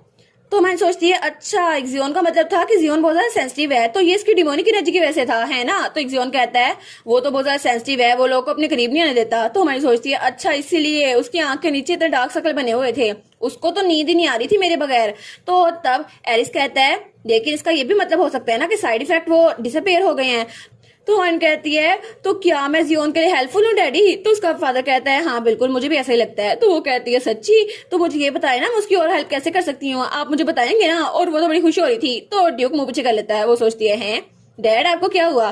तो तब वो कहती है कि आपको मेरी बॉडी को एग्जामिन करना है। तो ड्यूक वो अपनी मुट्ठी बंद करता है और कहता है, हाँ। तो वो कहती है, ठीक है, तो आप मुझे एग्जामिन क्यों नहीं करते? तो ड्यूक कहता है, अगर मेरी थ्योरी गलत हुई तो तुम हर्ट भी हो सकती हो और मैं ये नहीं चाहता। तो वो अपने डैड के पास आती है और कहती है, इट्स ओके, मैं ये कर सकती हूँ। वो कहता है, नहीं, मैं तुम्हें हर्ट नहीं कर सकता। तो हमारी लुलू कहती है, अगर ये मेरे बारे में है तो फिर मुझे भी जानना है, मुझे भी अपने बारे में जानना है कि मेरी वजह से ये सब कुछ क्यों हो रहा है। तो ड्यूक उसकी तरफ देखता है और वो कहता है, ठीक है, मैं ये करूंगा। तो लुलू बड़ी खुश हो जाती है। वो कहती है, हाँ बिल्कुल, मुझे अपने भाई की हेल्प करनी है। तो ड्यूक कहता है, ठीक है, बस मुझे बता देना अगर तुम्हें थोड़ी सी भी चोट लगे, अगर तुम्हें थोड़ा सा भी हर्ट हुआ ना तो मुझे बता देना। वो कहती है, हाँ हाँ डैडी। तो तब उसका फादर उसको उठा लेता है और तब उसने उसको अपनी गोद में बिठाया हुआ था और उसका छोटू सा हाथ हमारे ड्यूक के हाथ में था। तो ड्यूक अपनी डिमोनिक एनर्जी उसके हाथ में डालता है, लेकिन वो डिमोनिक एनर्जी हमारी हीरोइन के इर्द गिर्द फैल रही थी। लेकिन वो सोचती है, ये डिमोनिक एनर्जी तो मेरे अंदर जा रही है, फिर भी मुझे कुछ फील क्यों नहीं हो रहा? और वो फीलिंग उसको थोड़ी सी अजीब लग रही थी। तो ड्यूक कहता है, क्या तुम्हें हर्ट हो रहा है? वो कहती है, नहीं नहीं, बिल्कुल भी नहीं, और ये तो बिल्कुल भी डेंजरस नहीं है। तो ड्यूक कहता है, और इसके बारे में क्या? और तब वो दोबारा से डिमोनिक एनर्जी यूज करता है। वो कहती है, नहीं, अभी भी दर्द नहीं हुआ। वो कहता है, अच्छा, तो डिमोनिक एनर्जी एक ऐसी पावर है जो किसी भी इंसान को पोसेस कर सकती है, लेकिन शायद इसी वजह से हम सब की सेंसेस जरा ट्विस्टेड हैं और तुम्हें इस वक्त हम लोग मॉन्स्टर लग रहे होंगे। तो हमन कहती है, क्या? तो ड्यूक कहता है, लेकिन मुझे ऐसा लगता है कि लुलु तुम हमारी ट्विस्टेड सेंसेस को बिल्कुल स्टेबलाइज कर सकती हो, जैसे तुमने जियोन की सेंसेस को स्टेबलाइज किया था बिल्कुल वैसे। तो मन कहती है मैं कर सकती हूँ सच में, लेकिन मुझे तो लगा था मैं एक नॉर्मल चाइल्ड हूँ, मुझ में कोई भी पावर नहीं है। तो इसका मतलब है कि मैं अपने भाई के लिए कुछ कर सकती हूँ, है ना? हालांकि मेरे पास पावर नहीं है, फिर भी मैं अपने भाई की हीलिंग कर सकती हूँ। हमारी लुलु कहती है इसका मतलब है मैं डिमोनिक एनर्जी को स्टेबलाइज कर सकती हूँ। और वो तो बहुत शौक थी, वो कहती है मुझे लगा था कि मैं एक नॉर्मल किड हूँ जिसके पास कोई माना नहीं है। तो उसका फादर कहता है तुम फेरथन डची से हो और तुम मेरी बेटी हो, मुझे लगा था तुम में कोई डिमोनिक एनर्जी नहीं है, लेकिन फिर भी मुझे नहीं पता तुम्हारे अंदर और कौन सी पावर छुपी हुई है, लेकिन तुम सच में बहुत ज्यादा स्पेशल हो। तो वो कहती है इसका मतलब है कि मैं डिमोनिक एनर्जी के बगैर पैदा हुई हूँ, लेकिन फिर भी मैं नॉर्मल चाइल्ड नहीं हूँ, है ना? और वो सोचती है लेकिन एक रीइंकार्नेटर के तौर पर यहाँ रहना वो भी तो नॉर्मल नहीं है ना, मे भी मेरे अंदर और भी पावर छुपी हुई हो। तो ड्यू कैरी से कहता है अगर तुम लुलु के साथ जरा वक्त गुजारोगे तो तुम्हारी डिमोनिक एनर्जी वो अच्छे से स्टेबलाइज हो जाएगी। तो तब ड्यू को उसकी तरफ देखता है और फिर कहता है और मुझे लगता है ये पहले की तरह डिफिकल्ट नहीं रहेगी। तो जियोन बिल्कुल खामोश था। तो हमारी हिरण कहती है सच में ये तो बड़ा अच्छा हो गया जियोन, फिर तो तुम्हारी एनर्जी स्टेबलाइज हो जाएगी ना, फिर तो तुम मेरे साथ घूमोगे और बाकी लोगों के साथ भी घूम सकते हो, है ना? तो जियोन कहता है नहीं मुझे नहीं चाहिए बाकी लोगों के साथ घूमना। वो कहती है अच्छा ठीक है मुझे भी बाकियों के साथ नहीं घूमना, लेकिन फिर भी अच्छा है ना, क्योंकि वैसे भी मैं तुम्हारी हेल्प कर सकती हूँ और मेरे पास एक ऐसी एनर्जी है जिसकी वजह से तुम स्टेबलाइज हो सकते हो। मेरी तो बहुत ज्यादा खुशी की इंतहा ही नहीं है। तो तब वो मेरे से नीचे उतर रही थी। वो कहती है मैंने कभी गेस नहीं किया था कि मैं जियोन के कमरे में ऐसे रहूंगी। अच्छा है ना, मैं तुम्हारे साथ ही रहूंगी, हम लोग बहन भाई इकट्ठे रहेंगे, ठीक है? और दोबारा मुझे कमरे से निकालने की हिम्मत ना करना, मैं तुम्हारी हेल्प कर रही हूँ जियोन। तो वो कहता है लेकिन आखिर तुम मेरी हेल्प करने की कोशिश क्यों कर रही हो? तो आगे तो वे कहती है ये ऑब्वियस है ना, क्योंकि जियोन तुम मेरे बड़े भाई हो और मैं तुम्हारी छोटी बहन, तो तुम्हारी हेल्प करना मेरा फर्ज है। और फिर वो कहती है ऑफ कोर्स कभी कभी तो मुझे तुम पर बहुत ज्यादा गुस्सा भी आता है और तुम बहुत ज्यादा अनॉय भी करते हो, लेकिन वो तो उसको बात सुनाई जाती। वो कहती है और अभी तक मैं उस बात को नहीं भूली जब तुम मेरे पुडिंग को नीचे गिरा चुके थे, और पुडिंग एक्सीडेंट मैं उसके लिए तुम्हें कभी माफ नहीं करूंगी, लेकिन फिर भी तुम मेरे भाई हो और मेरी फैमिली हो। और तब वो कहती है चलो ना चलते हैं, अब आराम से जाके सो जाते हैं, मुझे बहुत ज्यादा नींद आ रही है। तो जियोन वो कहता है अच्छा ठीक है। और तब वो लोग वहां से जा रहे थे तो हमारी हीरोइन कहती है गुड नाइट एवरीवन। और पीछे से उसके दोनों भाई और डैड तो जलस हो रहे थे कि हमें छोड़ के उसके साथ जा रही है, लेकिन हमारी हीरोइन वो तो आराम से अपने भाई के साथ जा रही थी। और हमें उसके अगले दिन का सीन दिखा जाता है जब हमारी हीरोइन तो बहुत ज्यादा थकी हुई थी। वो सोचती है कल मैंने बहुत ज्यादा सो लिया, लेकिन अब तो मुझे बहुत ज्यादा काम करना पड़ रहा है, और उसके दिमाग में तो सिर्फ ग्रीन ऑनियंस ही आ रहे थे। वो कहती है काम कभी खत्म क्यों नहीं होता? और वो सोचती है लेकिन फिर भी अच्छा हुआ वो ऑर्गेनाइजेशन अच्छी से जा रही है, क्योंकि उसके दिमाग में वो जो मर्सनरी कैप्टन था ना वो तो बहुत ज्यादा खतरनाक था। वो कहती है मुझे सबसे पहले उस मर्सनरी ग्रुप को देखना होगा, पता नहीं वो कैसे होंगे, लेकिन जैसे रूमर सुनिए ना किसी को उसके बारे में नहीं पता। और वो लीडर वो तो मुझे चिढ़ाएगा कि मैं तुम्हें जानता हूँ लेकिन तुम मेरे बारे में नहीं जानती है ना, लेकिन वो तो मुझे कहेगा क्या मतलब तुम रोने वाली हो। और वो तो बहुत चिढ़ गई थी। वो कहती है आखिर कौन लोग हैं जो मेरे पास को खंगाल रहे हैं, मैं तो अभी छोटी सी बच्ची हूँ, आखिर वो मुझे चांस देने क्यों देते, लेकिन एक दिन मैं उसको पकड़ के रहूंगी। और तब वो बहुत ज्यादा चिड़ी हुई थी और अपने कमरे में आती है। वो कहती है ठीक है बस मुझे आराम से अब लेटना ही है, लेकिन तब वहां पर देखती है तो वहां पर प्लेट में पुडिंग रखी हुई थी। वो कहती है वो ये पुडिंग है ना, लेकिन ये यहाँ पर कैसे आ गई? तो तब वो कहती है क्या ये तुमने बनाई है जियोन? और जियोन वहां पे खड़ा था। वो कहती है ये तुमने स्पेशली मेरे लिए बनाई है ना? तो जियोन कहता है बस ये यहाँ पर है, अगर तुम्हें खानी है तो खा लो, नहीं खानी तो मत खाओ। तो हमारी लुटिशिया कहती है क्या तुम्हें ऐसी चीजें नहीं सीखनी चाहिए? और वो सोचती है जब पिछली बार मैं उसके पास गई थी तो मैंने उसको ये कहा था मुझे ये चीजें रास्ते में मिल गई, अगर तुम्हें लेनी है तो ले लो, नहीं लेनी तो उसको छोड़ दो। और तब वो कहती है लेकिन क्या तुमने पिछली बार मेरी पुडिंग नीचे गिरा दी थी, शायद इसलिए ये अपॉलॉजी है? तो वो कहता है नहीं ये बिल्कुल भी नहीं है। तो वो कहती है वेल मैं तुम्हारी छोटी अच्छी बहन हूँ ना, तो मैं तुम्हें माफ कर दूंगी। तो वो सोचता है क्या दूसरे लफ्जों में कहूँ तो ये मुझसे कह रही है मैं इससे माफी मांगू, लेकिन अगर कोई और यहाँ पर होता तो मैं सोचता आखिर इसकी हिम्मत कैसे हुई, लेकिन अभी ये ऐसा कह रही है तो मुझे बिल्कुल भी एरोगेंट नहीं लग रही, बिल्कुल ऐसा लग रहा है कि लुटिशिया के लिए ये कहना उसका हक है। और तब उसको देखता है और वो सोचता है और मुझे लगा था कि शायद ये पुडिंग ये बिल्कुल बेकार होगी क्योंकि इसको मैंने बनाया है, लेकिन मुझे लगा था ये मेरे लिए एनर्जी सोर्स है जिससे मैं एनर्जी लूंगा और मेरी पावर स्टेबलाइज हो जाएगी। तो तब वो कहता है तुम तो बहुत आसानी से माफ कर देती हो, हालांकि पहले तुम बहुत ज्यादा गुस्सा हो रही थी। तो हमारी हीरोइन कहती है हाँ बिल्कुल, क्योंकि फैमिलीज ऐसी तो होती है ना वो लोग एक दूसरे से लड़ते रहते हैं कि एक दूसरे को जान से मार डालेंगे, लेकिन फिर एक छोटे से स्नैक पर एक दूसरे से सुलह भी कर लेते हैं। और यही चीजें ये तो मैंने खुद सीखी थी, लेकिन वो सोचती है ये चीजें तो मैंने यहाँ पर इस लाइफ में एक्सपीरियंस की है, क्योंकि पिछली लाइफ में तो मेरे पास कोई फैमिली नहीं थी और वो थोड़ी ऑकवर्ड हो रही थी। तो तब वो पुडिंग खा रही थी। वो कहती है कितना अच्छा होता ना कि जियोन वो पुडिंग बनाते हुए मुझे खुद दिखाता। तो जियोन कहता है बिल्कुल नहीं, मैं ऐसा कुछ नहीं करने वाला। और तब हल्की स्माइल करता है, और जब हमारी यूनिस को देखती है तो वो स्माइल सच में कर रहा था और बड़ा प्यारा लग रहा था। तो वो कहता है अच्छा तो फैमिली इस तरह होती है ना। तो हमारी यूनिट कहती है हाँ ऐसी होती है। तो वो कहता है लेकिन कभी भी मैं तुम्हें पुडिंग बनाते हुए नहीं दिखाऊंगा। वो कहती है क्या, मुझे क्यों नहीं दिखाओगे। तो तब वो पुडिंग से एक चम्मच निकालती है और उसको देती है। वो कहती है अगर तुम इस पुडिंग को टेस्ट करोगे ना तो शायद तुम्हारा माइंड चेंज हो जाएगा, और वैसे भी क्या पता तुम हार जाओ। तो हमारी हीरोइन तो उसको देकर एहसान कर रही थी। वो कहती है ये बहुत ज्यादा प्रीशियस पुडिंग है क्योंकि ये मेरे भाई ने मुझे दी है, लेकिन मैं एक एक्सेप्शन कर सकती हूँ और तुम्हारे साथ ये शेयर कर सकती हूँ जियोन। तो जियोन तब स्माइल कर रहा था। वो कहता है मैंने बनाई है और मेरे साथ ही शेयर की जा रही है। तो तब उसको देखता है और कहता है मेरी छोटी बहन मेरी लुटीशिया है ना। और तब उसकी तरफ हाथ बढ़ाता है। वो कहता है अगर तुम्हें इस बात का डर है कि मैं इसको खो दूंगा, लेकिन मैं इसको खोने नहीं वाला। लेकिन तब उसने उसका हाथ उसके सर पे रखा था। वो कहता है क्योंकि तुम मेरी सबसे छोटी बहन हो, है ना। तो हमारी लुटीशिया कहती है क्या। वो कहता है बिल्कुल नहीं, मैं तुम्हें अब खोने नहीं वाला, तुम मेरी बहन हो और मेरे साथ ही रहोगी। और तभी वहां पे नोटिफिकेशन आई थी quest rule the house hold first 4 complete हो चुकी है। और अब आपका भाई, आपका सबसे बड़ा भाई जियोन फेरेथॉन, वो भी आपको पसंद करने लग गया। तो आपका फ्यूचर चेंज हो सकता है और आपका इन्फ्लुएंस इस पूरी फेरेथॉन इंडस्ट्री पे बहुत ज्यादा बढ़ गया है। कांग्रेचुलेशन, आपका लेवल अप हो गया है। तो हमारी यूनिट सोचती है चलो अच्छा हुआ, ये तो एक जियोन और ऐसे जरा आसान था, लेकिन ये तो स्मूथली हो गया और अब ये मेरे साथ अच्छे से है। लेकिन वो सोचती है फिर भी जियोन अभी तक सही से सोया नहीं है और अगर मैं साथ ना हूं ना तो वो सो भी नहीं सकता, लेकिन अच्छा है मैं उसके साथ ही रहूंगी। तो जियोन कहता है लेकिन मैंने किसी से सुना था कि एक जियोन अपने इर्द गिर्द दीवार बना के रखता है और वो तो एक परफेक्शन चाहता है।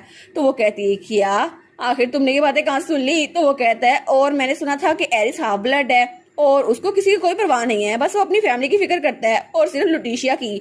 लेकिन मैंने सुना था कि डैड वो कभी बाहर नहीं जाते क्योंकि उनको बहुत ज्यादा काम करना पड़ता है और कभी भी वो एग्जीबिशन में नहीं जाते, और तुम्हें भी उसने एरिस और जियोन के साथ भेज दिया था। तो तुम बताओ मेरे बारे में क्या। तो हमारी लुटीशिया कहती है क्या, आखिर ये इस तरह बातें क्यों कर रहा है, इसने ये सारी बातें कहाँ सुनी। तो वो कहता है क्योंकि पहली बार मेरी एक्सपेक्टेशन मेरी फैमिली की तरफ शो हो रही है। तो हमारी हीरोइन लुटीशिया वो पुडिंग वहां पर रखती है और तब वो कहती है मैंने तुम्हें सबसे पहले देखा तो मुझे लगा एग्जीबिशन हॉल में तुम बिल्कुल एक स्टैचू की तरह हो। वो कहता है क्या एक स्टैचू। तो वो कहती है हाँ बिल्कुल, मुझे लगा था तुम एक स्टैचू हो क्योंकि तुम हिल ही नहीं रहे थे और कोई एक्सप्रेशन नहीं तुम्हारे चेहरे पर। लेकिन वो सोचती है मैंने जियोन के सामने ऐसा क्यों कहा, मुझे उसे सच नहीं बोलना चाहिए था। तो वो कहता है तुमने पुडिंग खत्म कर ली है या नहीं, जल्दी खत्म करो इसको फिर हम बाहर जाएंगे। तो वो सोचती है मैं तो बहुत ज्यादा एम्बैरस हो गई हूँ और तभी वो उसको फिर से उठा लेता है। तो हमारी लुटीशिया कहती है कि आप मुझे फिर से सामान की तरह उठाने वाला है, लेकिन तब उसने उसे अपनी गोद में उठा लिया था बिल्कुल इंसानों की तरह जैसे बच्चों को उठाते हैं। तो वो सोचती है चलो अच्छा हुआ इसने मुझे कैरी किया हुआ है क्योंकि पहले तो मुझे ये लगेज की तरह उठाता था। और तब उसे कहती है लेकिन जियोन हम लोग कहाँ जा रहे हैं। तो वो कहता है हम लोग एग्जीबिशन हॉल में जा रहे हैं। तो वो कहती है क्या एग्जीबिशन हॉल में, लेकिन वहां पर क्यों। और वो सोचती है प्लीज अब ये ना कहना कि ये वहां पर इसलिए जा रहा है ताकि मैं इसको स्टैचू ना समझूं। तो मैं कहूंगी जियोन, आखिर जियोन कहाँ पर गया, वो तो एक स्टैचू है, मुझे सिर्फ स्टैचू नजर आ रहा है। लेकिन वो सोचती है एम्बेरसमेंट के मारे मैं तो मरना चाहती हूँ। और तब उसका वो वाला दिन भी आराम से गुजर गया था इस एम्बेरसिंग मोमेंट के साथ, लेकिन उसके बाद वाला मसला थोड़ा ज्यादा था और तब वहाँ नाइट ड्रेस में थी। तो वहां पर कोई कहता है ओ डियर मैं तो तुम्हें स्टोरी बुक सुनाने वाला था क्योंकि मेरी छोटी बहन बहुत ज्यादा अकेली है। तो मन कहती है क्या तुम लोग। तो वहां पे एरिस था। वो कहता है ना लुलू तुम मेरे साथ रहोगी। तो तभी वहां पे एक जियोन आता है, वो कैंडिडेट नंबर 2 था। वो कहता है बिल्कुल नहीं, फरबाल मेरे साथ सोएगी, वो तो मेरी छोटी बहन है ना, मेरे साथ रहेगी। तो तभी वहां पर जियोन आता है, सबसे बड़ा भाई। वो कहता है मेरी स्टेबलाइजेशन अभी पूरी नहीं हुई तो वो मेरे साथ रहेगी, ठीक है। और वो कैंडिडेट नंबर 3 था। लेकिन तभी वहां पे ड्यूक आता है, वो कैंडिडेट नंबर 4 था। तो वो कहता है मुझे लगता है तुम्हारी स्टेबलाइजेशन पूरी हो गई है, अब वो तुम्हारे साथ नहीं रहेगी, वो मेरे साथ रहेगी, है ना लुलू। और सारे के सारे वहां पर उसकी तरफ देख रहे थे और हमारी लुटीशिया को डिसाइड करना मुश्किल हो रहा था क्योंकि वहां पर ड्यूक, उसका फादर, एरिस, एक जियोन और जियोन भी था और एरिस तो उस तरफ हाथ बढ़ा रहा था। वो कहता है मेरी बहन मेरे साथ रहेगी ना। तो हमारी हीरोइन सोचती है क्या आखिर ये सारे के सारे ऐसे क्यों हो रहे हैं, और वो तो अपना सर पकड़ लेती है। वो कहती है ये सारी सिचुएशन जरा क्योटिक क्यों हो गई है, और भाइयों को तो छोड़ो डैड भी यहाँ पर आ गए हैं, लेकिन उनको इनसे कंपटीशन करने की क्या जरूरत है, वो तो मेरे फादर है ना। हमें रात का वक्त दिखाया जाता है और हमारी लुलू वो उस कमरे में थी और वहां पर उसका फादर और उसके तीनों भाई भी थे, एरिस, जियोन और इक्सियोन। तो तीनों ने मुंह बनाया हुआ था। तो हमारी हीरोइन कुछ काम कर रही थी। वो कहती है ठीक है ठीक है, मुझे लगता है इससे काम चल जाएगा, है ना। और वो एक तरफ शेयर करती है और सॉल्यूशन उसने ये निकाला था कि सारे के सारे एक साथ इकट्ठे सो जाएंगे। और उसने तो वहां पे 5 तकिए भी लगा दिए थे और वो था ड्यू का कमरा, क्योंकि वहां पर सबसे ज्यादा बड़ा बेड ड्यू के पास ही था। तो वो कहती है ठीक है, हम लोग इकट्ठे सोएंगे। तो चारों ने मुंह बना लिया था। वो कहते हैं क्या हम इकट्ठे सोना होगा। तो एरिस और इक्सियोन तो बहुत ज्यादा गुस्से में थे। वो कहते हैं नहीं नहीं, इसके साथ ही मुझे सोना। लेकिन हमारी हम सोचती है इन सब के एक्सप्रेशन मैं तो आराम से पढ़ पा रही हूँ। वो कहती है ठीक है, अगर आप लोग को इकट्ठे नहीं सोना तो फिर जो मर्जी करें, अगर आप लड़ने वाले हैं तो लूलू अकेली सो जाएगी। तो वो कहते हैं नहीं नहीं, हम इकट्ठे सो जाएंगे। और तब लूलू दरमियान में थी और उसके सारे के सारे भाई और डैड उसके साथ में थे और एरिस और इक्सियोन तो थोड़ा दूर दूर थे। इक्सियोन कहता है इसके साथ ही मुझे लेटना। तो हमारी लूलू कहती है गुड नाइट, स्लीप वेल। तो तब एरिस कहता है मैं तुम्हें ख्वाबों में देखूंगा मेरी प्यारी बहन। तो वो कहते हैं जी जी सो जाए भाई। और तब वो भी आराम से सो गई थी और वो सोते हुए सोचती है आज फिर से मैंने अपनी क्यूटनेस से इस घर को प्रोटेक्ट कर लिया और यही तो मेरी हैप्पीनेस है ना। और वो तो बड़ी खुश थी और वो कहती है इस तरह मैं अच्छे से स्वीट हैप्पी नाइट गुजारूंगी और मुझे अब किसी की फिक्र करने की भी जरूरत नहीं है। और तब वो सारे के सारे आराम सोए हुए थे, दुनिया से बेखबर। और तब वो हमें बताती है 5 साल की उम्र का ये मेरा लास्ट सीजन होने वाला है। और तभी हमें पानी की एक बूंद दिखा जाती है। तो तभी हमारी उनकी आंख खुलती है। वो कहती है क्या ये पानी की बूंद कहाँ से आई। और वहां पे इर्द गिर्द ग्रीनरी ग्रीनरी थी और उसके आगे एक पॉन्ड था।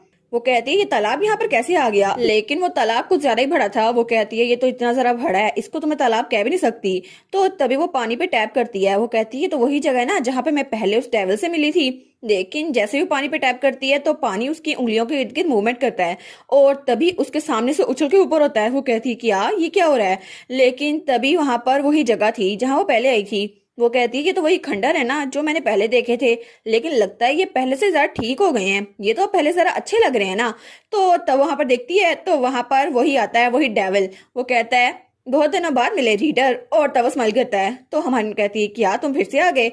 वो कहता है तुम्हें क्या लगता है अब तुम्हारी जिंदगी कैसे चल रही है। और तब वो उसके सामने आता है और वो तो पहले से जरा बड़ा हो चुका था। तो वो कहता है अब मैं कुछ ज्यादा ही बड़ा हो गया हूँ, तो मुझे लगता है मैं अब जरा हैंडसम हो गया हूँ। लेकिन हमारी हीरोइन तो चिल्लाई जा रही थी। वो कहती है आखिर क्या मसला है तुम्हें, एक आम से बच्चे के साथ ऐसा कैसे कर सकते हो तुम। और तुमने कहा था कि मैं यहाँ पे इनकारनेट हुई हूँ, लेकिन मेरे अंदर एबिलिटी कैसे आ गई।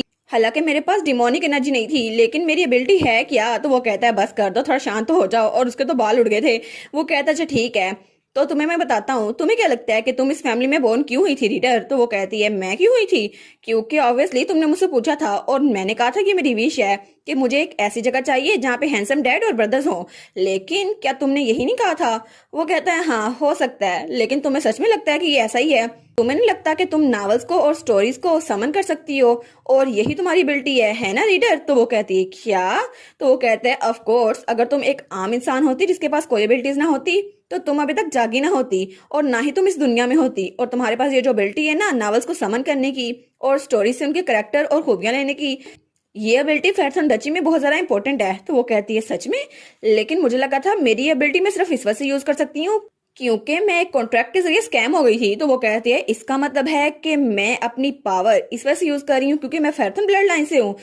तो इसका मतलब है कि मैं कोइंसिडेंटली यहाँ पे बोर्न नहीं हुई है ना, और मैं यहीं पे बिलोंग करती थी। वो कहता है ऑफ कोर्स ये कोइंसिडेंस नहीं है और स्पेशली ये तो बिल्कुल एक कार्मा है रीडर, तुम जैसा करोगी ना वैसे ही भरोगी। और तुम्हारी पिछली लाइफ थोड़ी अच्छी थी ना, लेकिन एक एक्सेप्शन है और उसका तुम्हें खुद पता करना होगा क्योंकि जो रास्ता तुम चुनोगी ना तुम्हारा फ्यूचर बिल्कुल वैसा ही होगा। तो वो कहती है क्या मेरा फ्यूचर। वो कहता है हाँ, जब मैंने तुम्हें पहले बताया था ना कि तुम्हें हर एक चीज के लिए सीरियस होना होगा तो हर चीज तुम पे डिपेंड करती है। वो कहती है हाँ, हर बार जब हम मिलते हैं तो ये मुझे यही कहता है, लेकिन आखिर जो भी लिमिट मैं चूज करूंगी उसकी कैजुअलिटी के हिसाब से, ये सब कुछ मैंने पहले सुना हुआ है, तो इसका मतलब यही है। तो वो कहती है इसका मतलब है कि तुम ये कह रही हो कि शुरू से ही मैं यहाँ पर सिल्वर स्पून के साथ पैदा हुई थी, है ना। तो वो कहते हैं ऑफ कोर्स यही बात है। और उसके तो पंख बहुत ज्यादा प्यारे लग रहे थे और हमारी लुलू उसके सामने बिल्कुल छोटी सी बच्ची लग रही थी। तो वो कहती है तो तुम्हारा मतलब है ये एबिलिटीज ये सारी मुझे फैर्थन ब्लड की वजह से मिली है ना। वो कहता है वेल ये बात तो बिल्कुल ठीक है ना। तो हमारी लुलू तो बड़ी गुस्से में आ गई थी। वो कहती है अगर ऐसा ही है तो अभी तक तुम इतना हाई एक्ट क्यों करते रहे हो जैसे ये सारी खूबियां तुमने मुझे दी हैं, हालांकि तुमने मुझ पे कोई एहसान नहीं किया। वो कहता है अच्छा, लेकिन जमाना तो ऐसे ही काम करता है ना। दूसरों को बेवकूफ बनाकर। तो वो उसके पास भागने लगती है। तो वो कहती है जरा इधर आओ ना, तुम्हें मारती हूँ, फिर बताती हूँ जमाना कैसे काम करता है। मेरी खूबियां मुझे ही दे के मुझ पे एहसान कर रहे थे। वो कहता है नहीं थैंक यू, मुझे नहीं तुमसे कुछ करना। तो तब वो कहती है ठीक है, लेकिन मुझे ये तो बता दो मैजिक के अलावा मेरे पास कौन सी पावर है, क्योंकि ये एबिलिटी तो मुझे नावल समन करने की वजह से मिली है ना, उसके अलावा भी तो मेरे पास कोई एबिलिटी होगी ना, बताओ मुझे। और अगर मुझे अपनी एबिलिटी का पहले ही पता हो तो मैं उसे अच्छे से यूज कर सकती हूँ ना, तो मुझे बता दो। तो वो कहता है नहीं इस वक्त मैं आपको ये नहीं बता सकता माई लेडी। तो वो कहती है कि यार लेकिन बता तो दो ना। वो कहता है कभी ना कभी आपको पता चल ही जाएगा, या फिर शायद मैं ही आपको बता दूं। तो वो कहती है अभी तक तुम मुझे कुछ भी नहीं बता रहे, मेरे किसी सवाल का जवाब क्यों नहीं देते। तो तभी वो डेविल वो एक जगह पर रुकता है। वो कहता है कांग्रेचुलेशन, आपने ड्यूकल फैमिली पे पूरा राज कर लिया है और फैथन डची में हर कोई आपको पसंद करता है, हालांकि आपका सबसे बड़ा भाई भी। और मुझे लगता है कि आपने एक ग्रेट माउंटेन को अचीव कर लिया है, तो आपके फुली मेच्योर होने तक आपकी पावर्स आपसे राज रखी जाएंगी। वो कहती है क्या राज रखी जाएंगी। तो वो कहता है आई होप कि आप अपनी फाउंडेशंस और जरा मजबूत कर लें, क्योंकि वो दिन बहुत जल्दी आएगा। और तब वो अपने पर फड़फड़ाता है और कहता है क्योंकि जो चेंज आप यहाँ पर लाई है ना उसका फ्यूचर में बहुत ज्यादा इम्पैक्ट होने वाला है। और तभी हमारी हीरोइन के बाल उड़े थे। वो कहती है क्या कोई सीधे लफ्जों में बताया करूँ ना। तो वो कहता है चाहे कुछ हो या ना हो, चाहे हवाएं तेज हो या कम हो, लेकिन आपका जहाज पार जरूर लगेगा। तो वो कहती है क्या। और तभी उसके पीछे से रोशनी निकल रही थी। वो कहता है ठीक है, तो इसकी डायरेक्शन आपको खुद ही पता करनी होगी, क्योंकि फ्यूचर आपके ही हाथ में है, क्योंकि ये रोल आपका ही है, द रीडर्स रोल। तो हमारी हीरोइन वो सोचती है क्या हर कोई चीज मुझ पर डिपेंड करती है। वो कहता है हाँ आप पे डिपेंड करती है। अभी तक आपने सब लोगों के साथ अच्छा किया तो आपके साथ भी अच्छा हुआ, लेकिन अगर आपने आगे से कुछ बुरा किया तो मैं उम्मीद करता हूँ कि आपके साथ भी बुरा होगा, इसलिए आपको खुद अपनी जिम्मेदारी लेनी होगी। तो हमारी सोचती है कि कितना ज्यादा ड्रामेटिक हो रहा है ना, लेकिन वो सोचती है फिर भी आखिर में इस बार भी उसने मुझे कुछ नहीं बताया, एमी बकवास करके चला गया, लेकिन बिना किसी रीजन के मुझे यहाँ बुलाने का फायदा किया, सिर्फ इसे मुझसे गप्पे लड़ानी होती है क्या। और तब सीन चेंज होता है और हमें एक बग्गी दिखा जाती है जो कहीं पे जा रही थी जंगलों के दरमियान। और तभी उस बग्गी में वही लड़का बैठा था जो कि काउंट ग्रैंडपा का बेटा था। वो कहता है I am sorry young miss, ये सब कुछ मेरी वजह से हुआ, अगर मैं पकड़ा न जाता ना तो ये सब कुछ ना होता। तो हमारी कहती है नहीं नहीं कोई बात नहीं, कभी ना कभी तो हमें उन्हें कन्फ्रंट करना ही थे ना, और वैसे भी वो लोग तो बहुत ज्यादा अनोइंग है, और ये मर्सनरी ग्रुप ये तो पिछले 5 सालों से हमारा पीछे छोड़ ही नहीं रहा। और तब हमें हमारी ल्यूटिशिया दिखाई जाती है जो कि 5 सालों बाद 10 साल की हो गई थी और ज्यादा क्यूट लगने लग गई थी। तो वो थोड़े गुस्से में थी। वो कहती है वो लोग हमारी जान क्यों नहीं छोड़े, क्योंकि पिछले 5 सालों से हम लोग तो एक दूसरे का पीछा किए जा रहे हैं चूहे बिल्ली की तरह, लेकिन दोनों में से कोई किसी को पकड़ नहीं पाया, ना हमारी आइडेंटिटी सही से रिवील हुई है ना ही उनकी।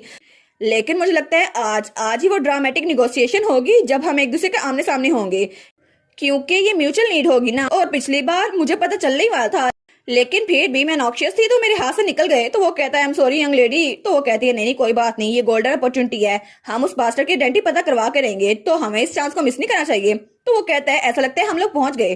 तो हमारी लोलू कहती है ठीक है, तो मुझे भी तैयारी कर लेनी चाहिए। और तब उसके पास एक ब्रेसलेट था जो कि मैजिकल था, तो तब उसको प्रेस करती है तो तभी हमारी हीरोइन की आइडेंटिटी वो चेंज हो जाती है, और तब उसके ब्राउन बाल और ब्राउन आईज थी। तो वो कहती है चलो ठीक है, मुझे लगता है कि ये आइडेंटिटी मेरे लिए बहुत ज्यादा अच्छी रहेगी, और ये उसकी वही आइडेंटिटी थी जो उसकी पुरानी लाइफ में थी। तो वो कहती है चलो चलते हैं, उनसे मिलते हैं और पता कराते हैं आखिर वो है कौन। हमें इचेसिस मर्सनरी ग्रुप दिखाया जाता है जहाँ पे हमारी हीरोइन आई हुई थी उन्हीं मर्सनरीज से मिलने के लिए। तो तब उसके साथ अजूरा भी था, काउंट कैंडर का बेटा।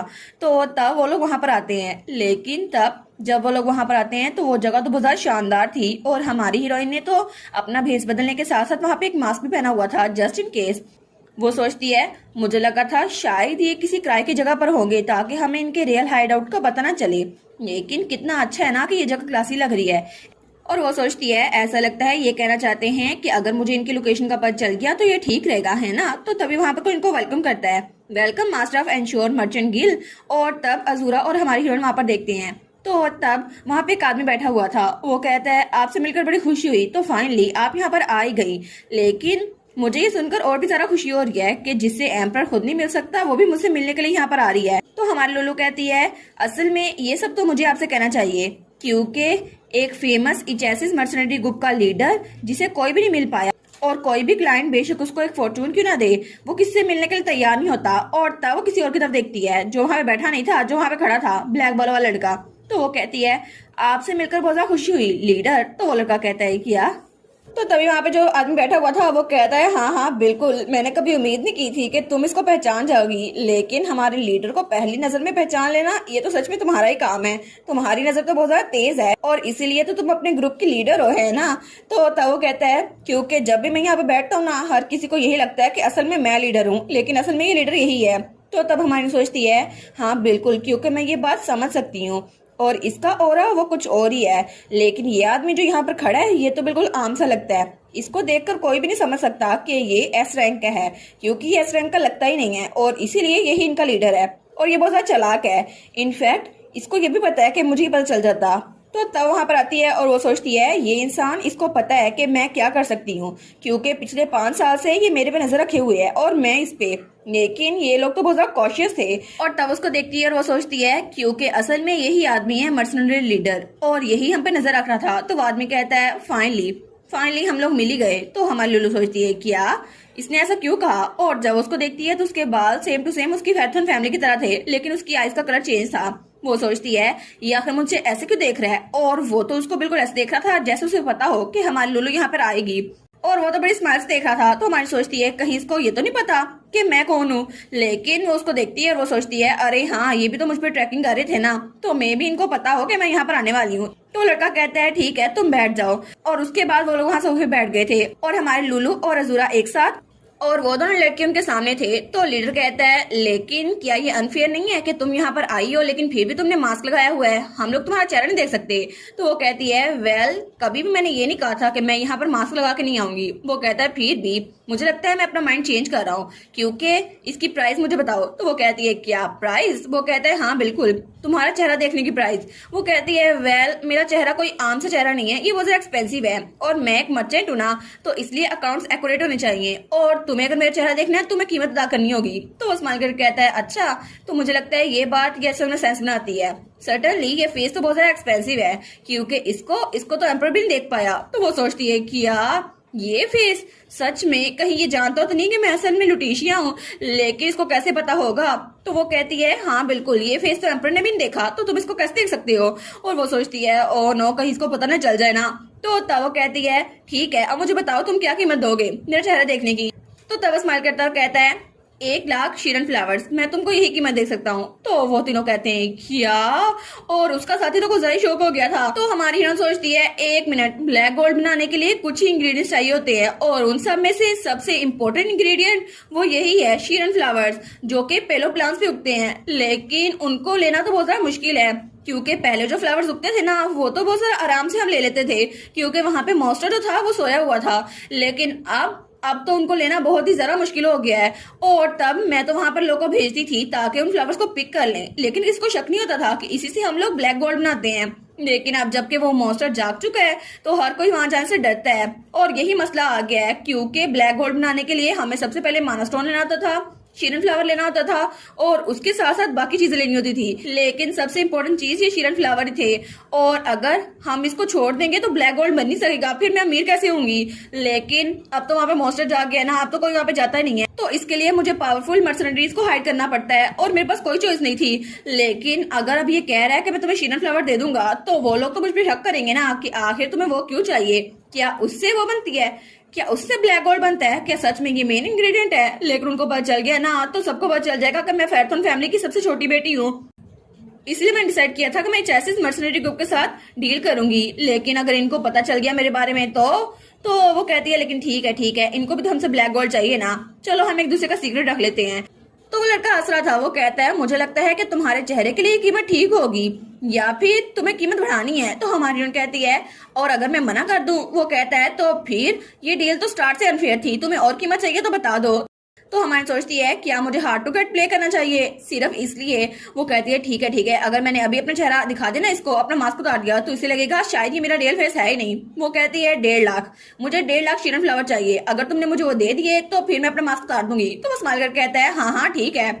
तो वो तीनों फिर से कहते हैं किया, और उसका साथी तो कुछ ज्यादा ही शौक हो गया था इस बार। वो कहता है लीडर 1.5 लाख शीरन फ्लावर्स की बात है, इतने ज्यादा महंगे बिकते हैं, लेकिन क्या सच में आपको उस लड़की का चेहरा देखना इतना जरूरी है? और वैसे भी ये अगर बेकार निकला तो वो कहता है नहीं, ये बेकार नहीं निकलेगा, तुम्हें क्या लगता है मैं ये क्यों कर रहा हूँ? तो उसका साथी कहता है जी मास्टर मैं समझ गया। और वो तो जितना गुस्से में हुआ था ना, लेकिन फिर भी उसको कुछ कह नहीं सकता था क्योंकि वो उसका लीडर था।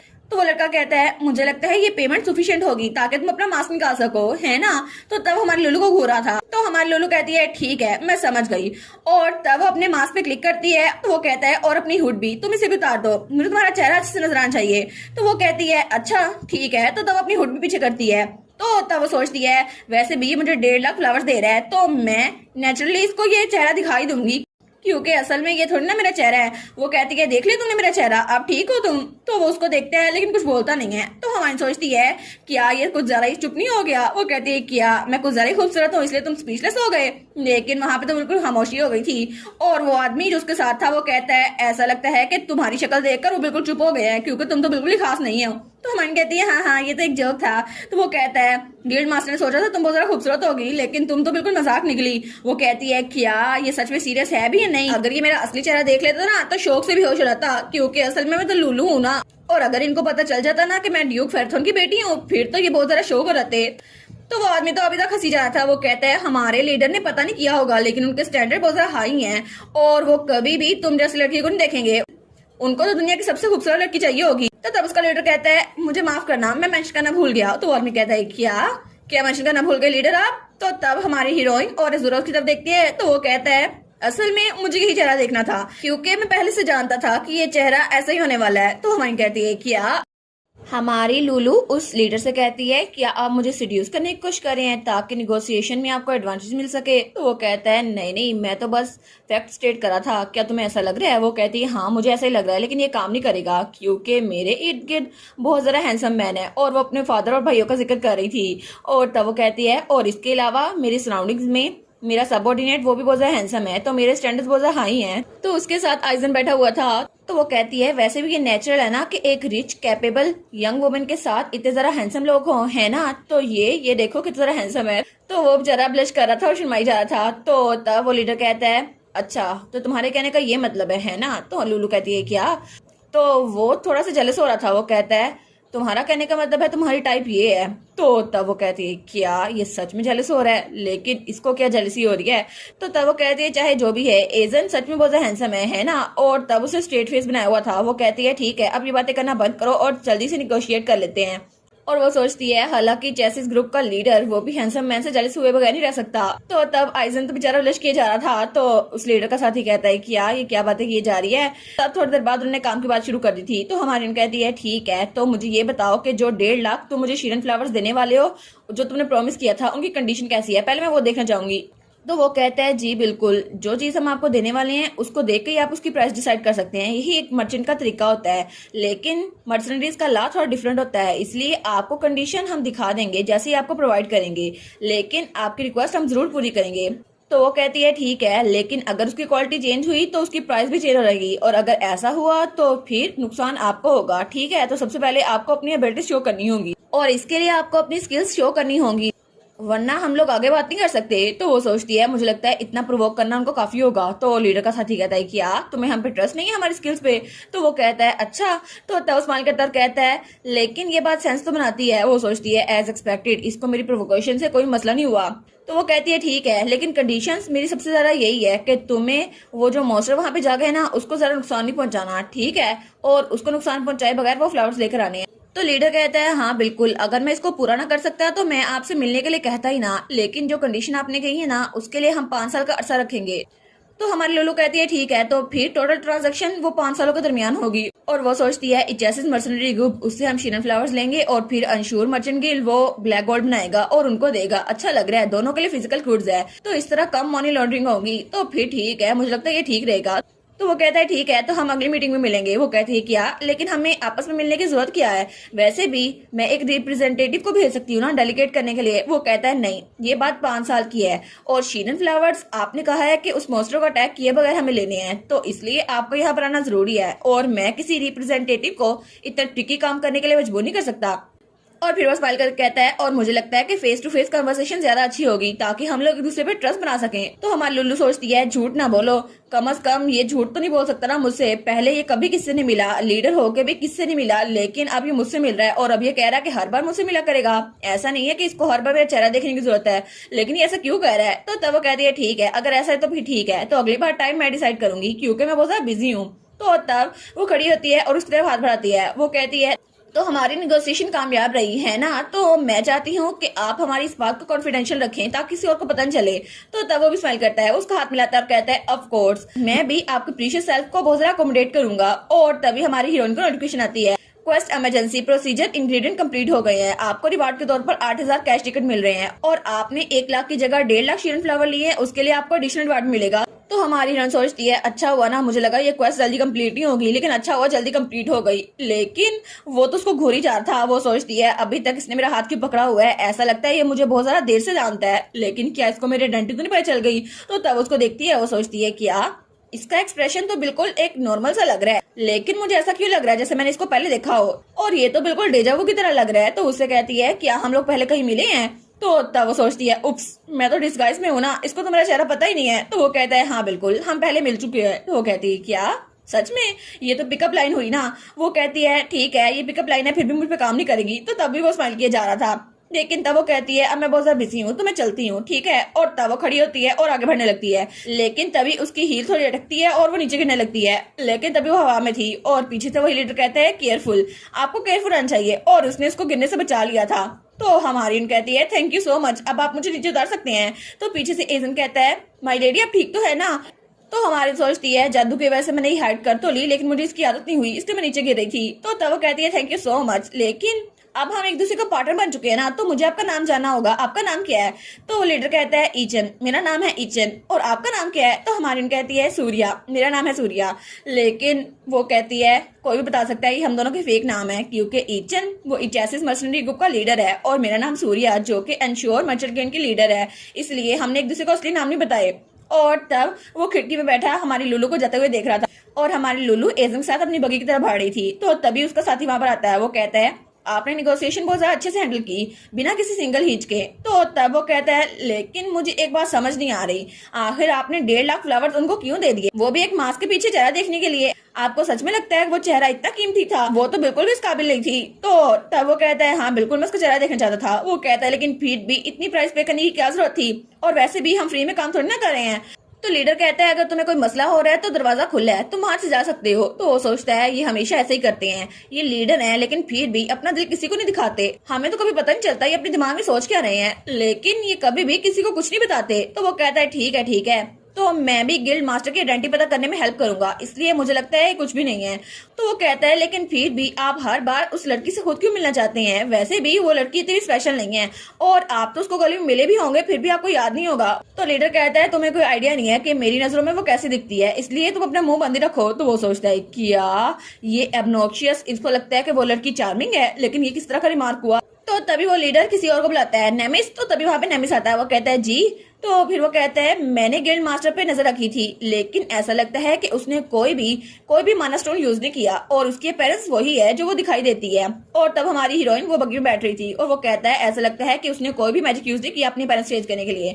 तो उसका साथी कहता है क्या सच में वो उसकी असली शक्ल थी, मुझे लगा था उसकी शक्ल कोई और होगी, उसने मैजिक यूज किया है, लेकिन अगर वो ऐसी दिखती है तो इतनी ज्यादा बोल्ड और केयरलेस कैसे हो सकती है, और मुझे सच में लगा था कि उसने अपने पेरेंट्स चेंज की है। तो लीडर कहता है तुम्हें इन्वेस्टिगेट करने की जरूरत नहीं है क्योंकि मुझे पहले से पता है वो कैसी दिखती है। तो तब वो दोनों कहते हैं क्या ये सच है, आपको पता है वो कैसे दिखती है, तो वो कौन है। और वो सोचते हैं हमारा लीडर जो कि इचासिस मर्चेंट्री ग्रुप का लीडर है, उसकी आइडेंटिटी किसी को नहीं पता और इसने भी अपना चेहरा फेक किया हुआ है, लेकिन इसको उस लड़की के बारे में पता है। तो तब वो अपनी गले की तरफ हाथ बढ़ाता है और कहता है हाँ बिल्कुल मैं जानता हूँ क्योंकि वो मेरी मास्टर है। तो वो दोनों कहते हैं क्या मास्टर, लेकिन मुझे सच में लगता है ये वही सिड है जिसको हमारी हीरोइन ने उस ऑक्शन से बचाया था और वो उसको छोड़ के चला गया था, इसने भी अपनी आइडेंटिटी चेंज की हुई है। ओहो अगर ये वही हुआ ना तो ये पक्का हमारा मेल लीड ही है। और सच में ये तो हमारी हीरोइन को जानता है ना, फिर कितना मजा आएगा ना अगली वाली एपिसोड्स में जब हमारी हीरोइन को पता चलेगा ये सीडी है। हमें हमारी हीरोइन की बग्गी दिखाई जाती है जो कि वहां से जा रही थी और तब लुलू कहती है क्या उन्होंने नोटिस किया कि मैंने पॉलीमॉर्फ यूज किया था। तो तब एजन कहता है नहीं नहीं मुझे नहीं लगता उन्होंने इसको नोटिस किया होगा, आप इस बारे में फिक्र ना करें। और तब अपना मैजिक यूज करता है और वो कहता है वैसे भी आपके ब्रेसलेट को मैं वाटर के साथ कवर किए हुए था, तो माना वो लीक नहीं हो रहा था, उनको पता नहीं चला होगा। तो हमारी लुलू उसका ब्रेसलेट भी शो होने लग जाता है। तो वो कहती है ऐसा लगता है कि काउंट कैंडर ने स्पेशली ये ब्रेसलेट मुझे इसी काम के लिए दिया था। और तब काउंट कैंडर ने कहा था ये ट्रांसफॉर्मेशन मैजिक ब्रेसलेट है और इस ब्रेसलेट के अंदर माना स्टोन को चेंज करने से ना, जब हमने ब्लैक गोल्ड में चेंज किया तो इसकी वजह से डेलिकेट ट्रांसफॉर्मेशन पॉसिबल हो सकी और किसी को पता नहीं चलेगा कि आपने अपना रूप चेंज किया है। और फिर एजा ने भी तो अपनी पावर यूज की थी ना, और इसी वजह से ये परफेक्ट डिस्गाइज बन गया और मुझे लगता था यही अच्छा है। तो तब लुलू कहती है तुम्हें क्या लगता है क्या उस लीडर ने भी डिस्गाइज यूज किया था? तो वो कहता है जी जी, उस लीडर से मुझे माना का ऑरा फील हो रहा था, ऐसा लगता है उसने भी अपना रूप बदला हुआ था। वो कहती है अच्छा, तो इसका मतलब है लीडर भी डिस्गाइज में था। तो वो कहता है बाय द वे क्या आप लीडर को पहले से जानती हैं, इचासिस मर्सनरी ग्रुप के लीडर को? वो कहती है नहीं नहीं मुझे ऐसा नहीं लगता, तुमने क्यों पूछा?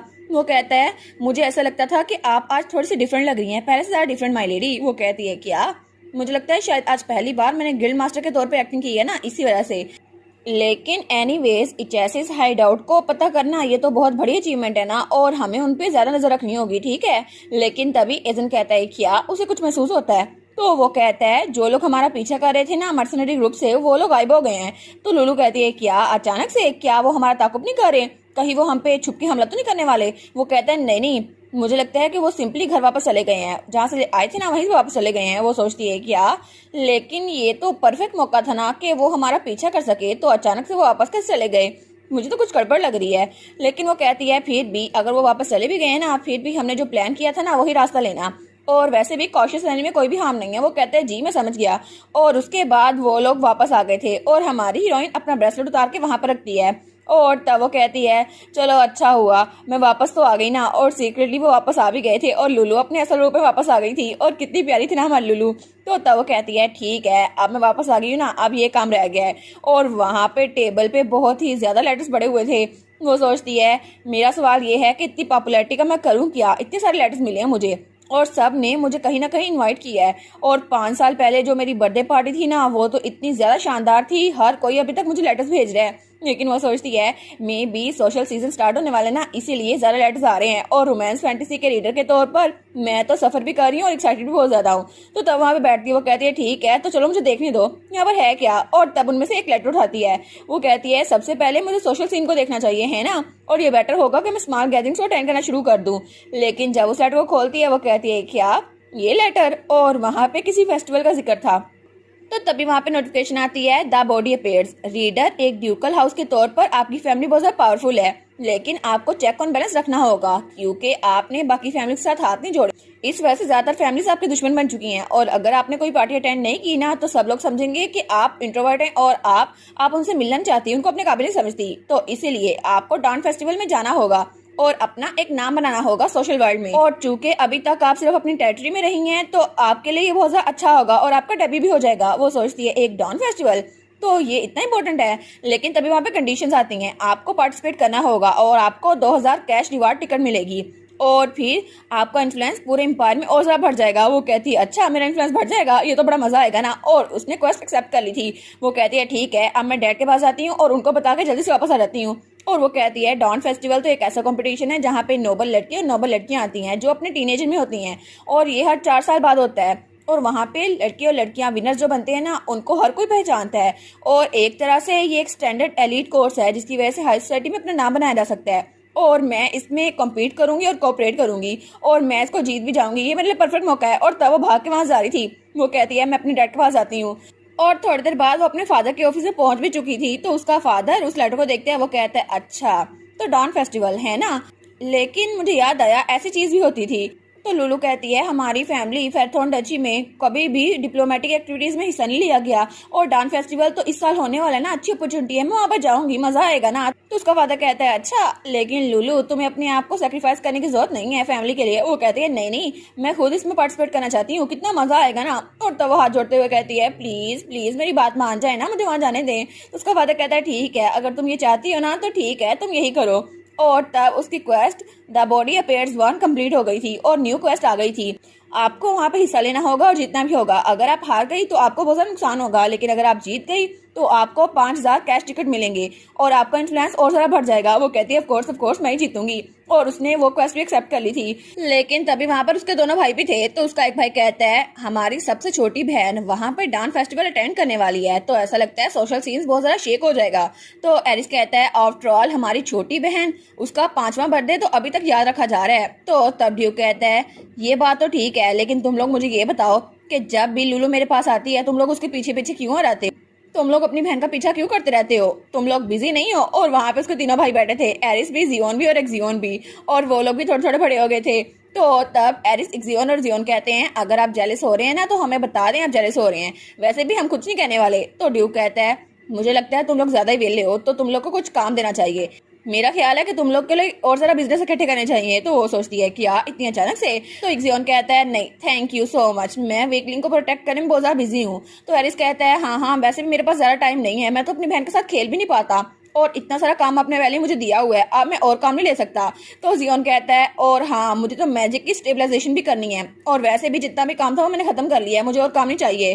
तो तब ड्यूक कहता है सबसे सारा वेले तुम ही हो, सबसे सारा फ्री टाइम तुम्हारे पास ही है और तुम तो सारा काम जो तुम्हें देता हूँ वो एक मैडमैन की तरह खत्म कर लेते हो और जल्दी से लुलू के पास भागाते हो। तो जियोन कहता है फिर क्या हुआ, मैंने अपना काम खत्म कर लिया है ना, तो क्या फर्क पड़ता है कि मैं लुलू के पास आऊँ ना आऊँ। तो उसका डैड कहता है मसला ये है कि वो मेरी बेटी है, तुम लोग उसको मेरे साथ टाइम क्यों नहीं गुजारने देते। तो लुलू सोचती है ओहो मुझे लगा था कि ये बिजनेस से मना करने वाले हैं, लेकिन सच में ये लोग तो इतना ज़्यादा काम करते हैं, डैड ने उनको ऑन काम पकड़ा दिया ना तो बहुत ज़्यादा मसला होगा इनके लिए। लेकिन तभी एरिस कहता है हाई सोसाइटी तो बहुत ज़्यादा बोरिंग होती है, तुम सच में इतना एक्साइटेड हो? वो कहती है हाँ भाई मैं बहुत ज़्यादा एक्साइटेड हूँ और वहाँ पे इतने सारे लोग होंगे ना, कितने सारे लोग होंगे, for example the kind and cheerful southern admiral और हैंडसम यंगेस्ट स्वॉर्ड मास्टर, कितना मज़ा आएगा ना। तो वो सारे के सारे कहते हैं क्या वहां पर कौन होगा? वो कहते हैं एडमायरल, तुम एडमायरल की बात कर रही हो? तो उसके तीनों भाई कहते हैं हैंडसम क्या? तो तब वो तो बड़े परेशान हो गए थे कि हमारी लुलू वहां पर जाएगी। तो तब वो कहती है हाँ वहां पे पॉप भी होगा ना, इसके पास सेक्रेट लाइट होगी और कितने सारे हैंडसम लोग होंगे ना और क्राउन प्रिंस भी होगा, कितना मजा आएगा, मैं सबको वहां पर देखूंगी, कितना मजा आएगा ना। ऑफ कोर्स सब लोग ब्यूटीफुल होंगे और मैं उनसे मिलूंगी। तो उसका डैड कहता है क्या? तो तब वो कहता है southern admiral, youngest fort master, pop और क्राउन प्रिंस, तुमने यही सब नाम लिए ना, तो मुझे लगता है कि मुझे भी कैपिटल जाना चाहिए, वैसे भी मेरी बेटी वहां पर जा रही है तो ऐसा हो नहीं सकता कि मैं वहां पर ना जाऊं। तो तब उसके भाई कहते हैं ऑफ कोर्स हमारी छोटी बहन वहां पर जा रही है तो हमें भी वहां पर जाना चाहिए क्योंकि हम अपनी छोटी बहन के अलावा कहीं नहीं जा सकते। तो तब एक्जियोन कहता है वैसे भी मेरा भी दिल कर रहा है कैपिटल जाके देखने को, तो मुझे लगता है हमें वहां पर जाना चाहिए। लुलू कहती है अब तुम लोग को मैं मना करूं तुम लोग रुकोगे नहीं, तो ठीक है तुम लोग चलो। लेकिन वो लोग कहते हैं हाँ सही कह रही हो, जितने ज्यादा लोग होंगे ना उतना ज्यादा क्लीन अप अच्छे से होगा। वो कहती है क्लीन अप, आपका ये मतलब तो नहीं है कि आप उन लोग को मारने वाले हैं जो मेरे पास आएंगे? तो वो सारे कहते हैं क्या, हमने सोचा तो यही था, लेकिन लुलू हमारे सामने ये क्यों कह रही है, हम तो इसके पीठ पीछे उन सबको मारने वाले थे कि कहीं हमारी बहन के करीब ना आ जाए। हमारी लुटीशिया जब अपने भाइयों और अपने फादर से पूछती है ना आप लोग सच में कोई ऐसा प्लान तो नहीं बना रहे जिसकी वजह से वहाँ कोई भी मेरे पास ना आ सके, तो तब कमरे में बिल्कुल खामोशी थी, सारे के सारे बिल्कुल खामोश थे, कोई कुछ बोल ही नहीं पाता क्योंकि असल में उनका यही मकसद था ना, वो यही चाहते थे कि कोई भी लुलू के पास ना आए। तो तभी एरिस आगे होता है, वो कहता है लेकिन ऐसा कैसे हो सकता है, हमारी छोटी बहन। और तब वो तो चमक रहा था, हमारी लुटीशिया तो अपनी आंखें बंद करने लगती है, वो कहती है इससे तो रोशनी आ रही है, ये तो बिल्कुल एक एंजल लग रहा है जैसे हेवन से उतरा हो, ये तो हाइब्रिड नहीं लगता, ये तो प्योर ब्लड लगता है। तो तब वो कहती है लेकिन फिर भी आप लोग प्रॉमिस करो कि इंस्टीट्यूशनल मैंशन में आप कोई भी मिसचीव नहीं करेंगे, किसी को भी नहीं मारेंगे, ठीक है? और तब वो अपना हाथ आगे करती है, तो तब वो कहती है आपके लिए भी डैड, आपके लिए भी सेम और भाइयों के लिए भी सेम। तो सारे उसकी तरफ देख रहे थे। तो तब एरिस अपना हाथ आगे बढ़ाता है और उससे पिंकी प्रॉमिस कर देता है, वो कहता है ये बात तो ऑब्वियस है ना। तो तभी पीछे से एक्जियोन कहता है हम कोई छोटे बच्चे थोड़ी नहीं है, आखिर तुम किस मिसचीफ की बात कर रही हो?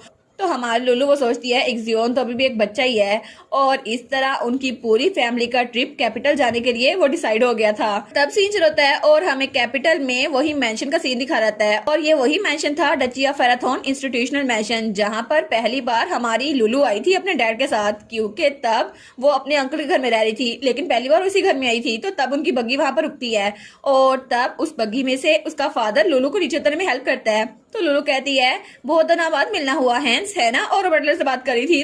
तो बटलर तो बहुत ज्यादा खुश था, वो कहता है लिटिल मिस मैं तो आपको दोबारा देखकर बहुत ही ज्यादा खुश हो गया, उस बेचारे के तो आंसू नहीं रुक रहे थे।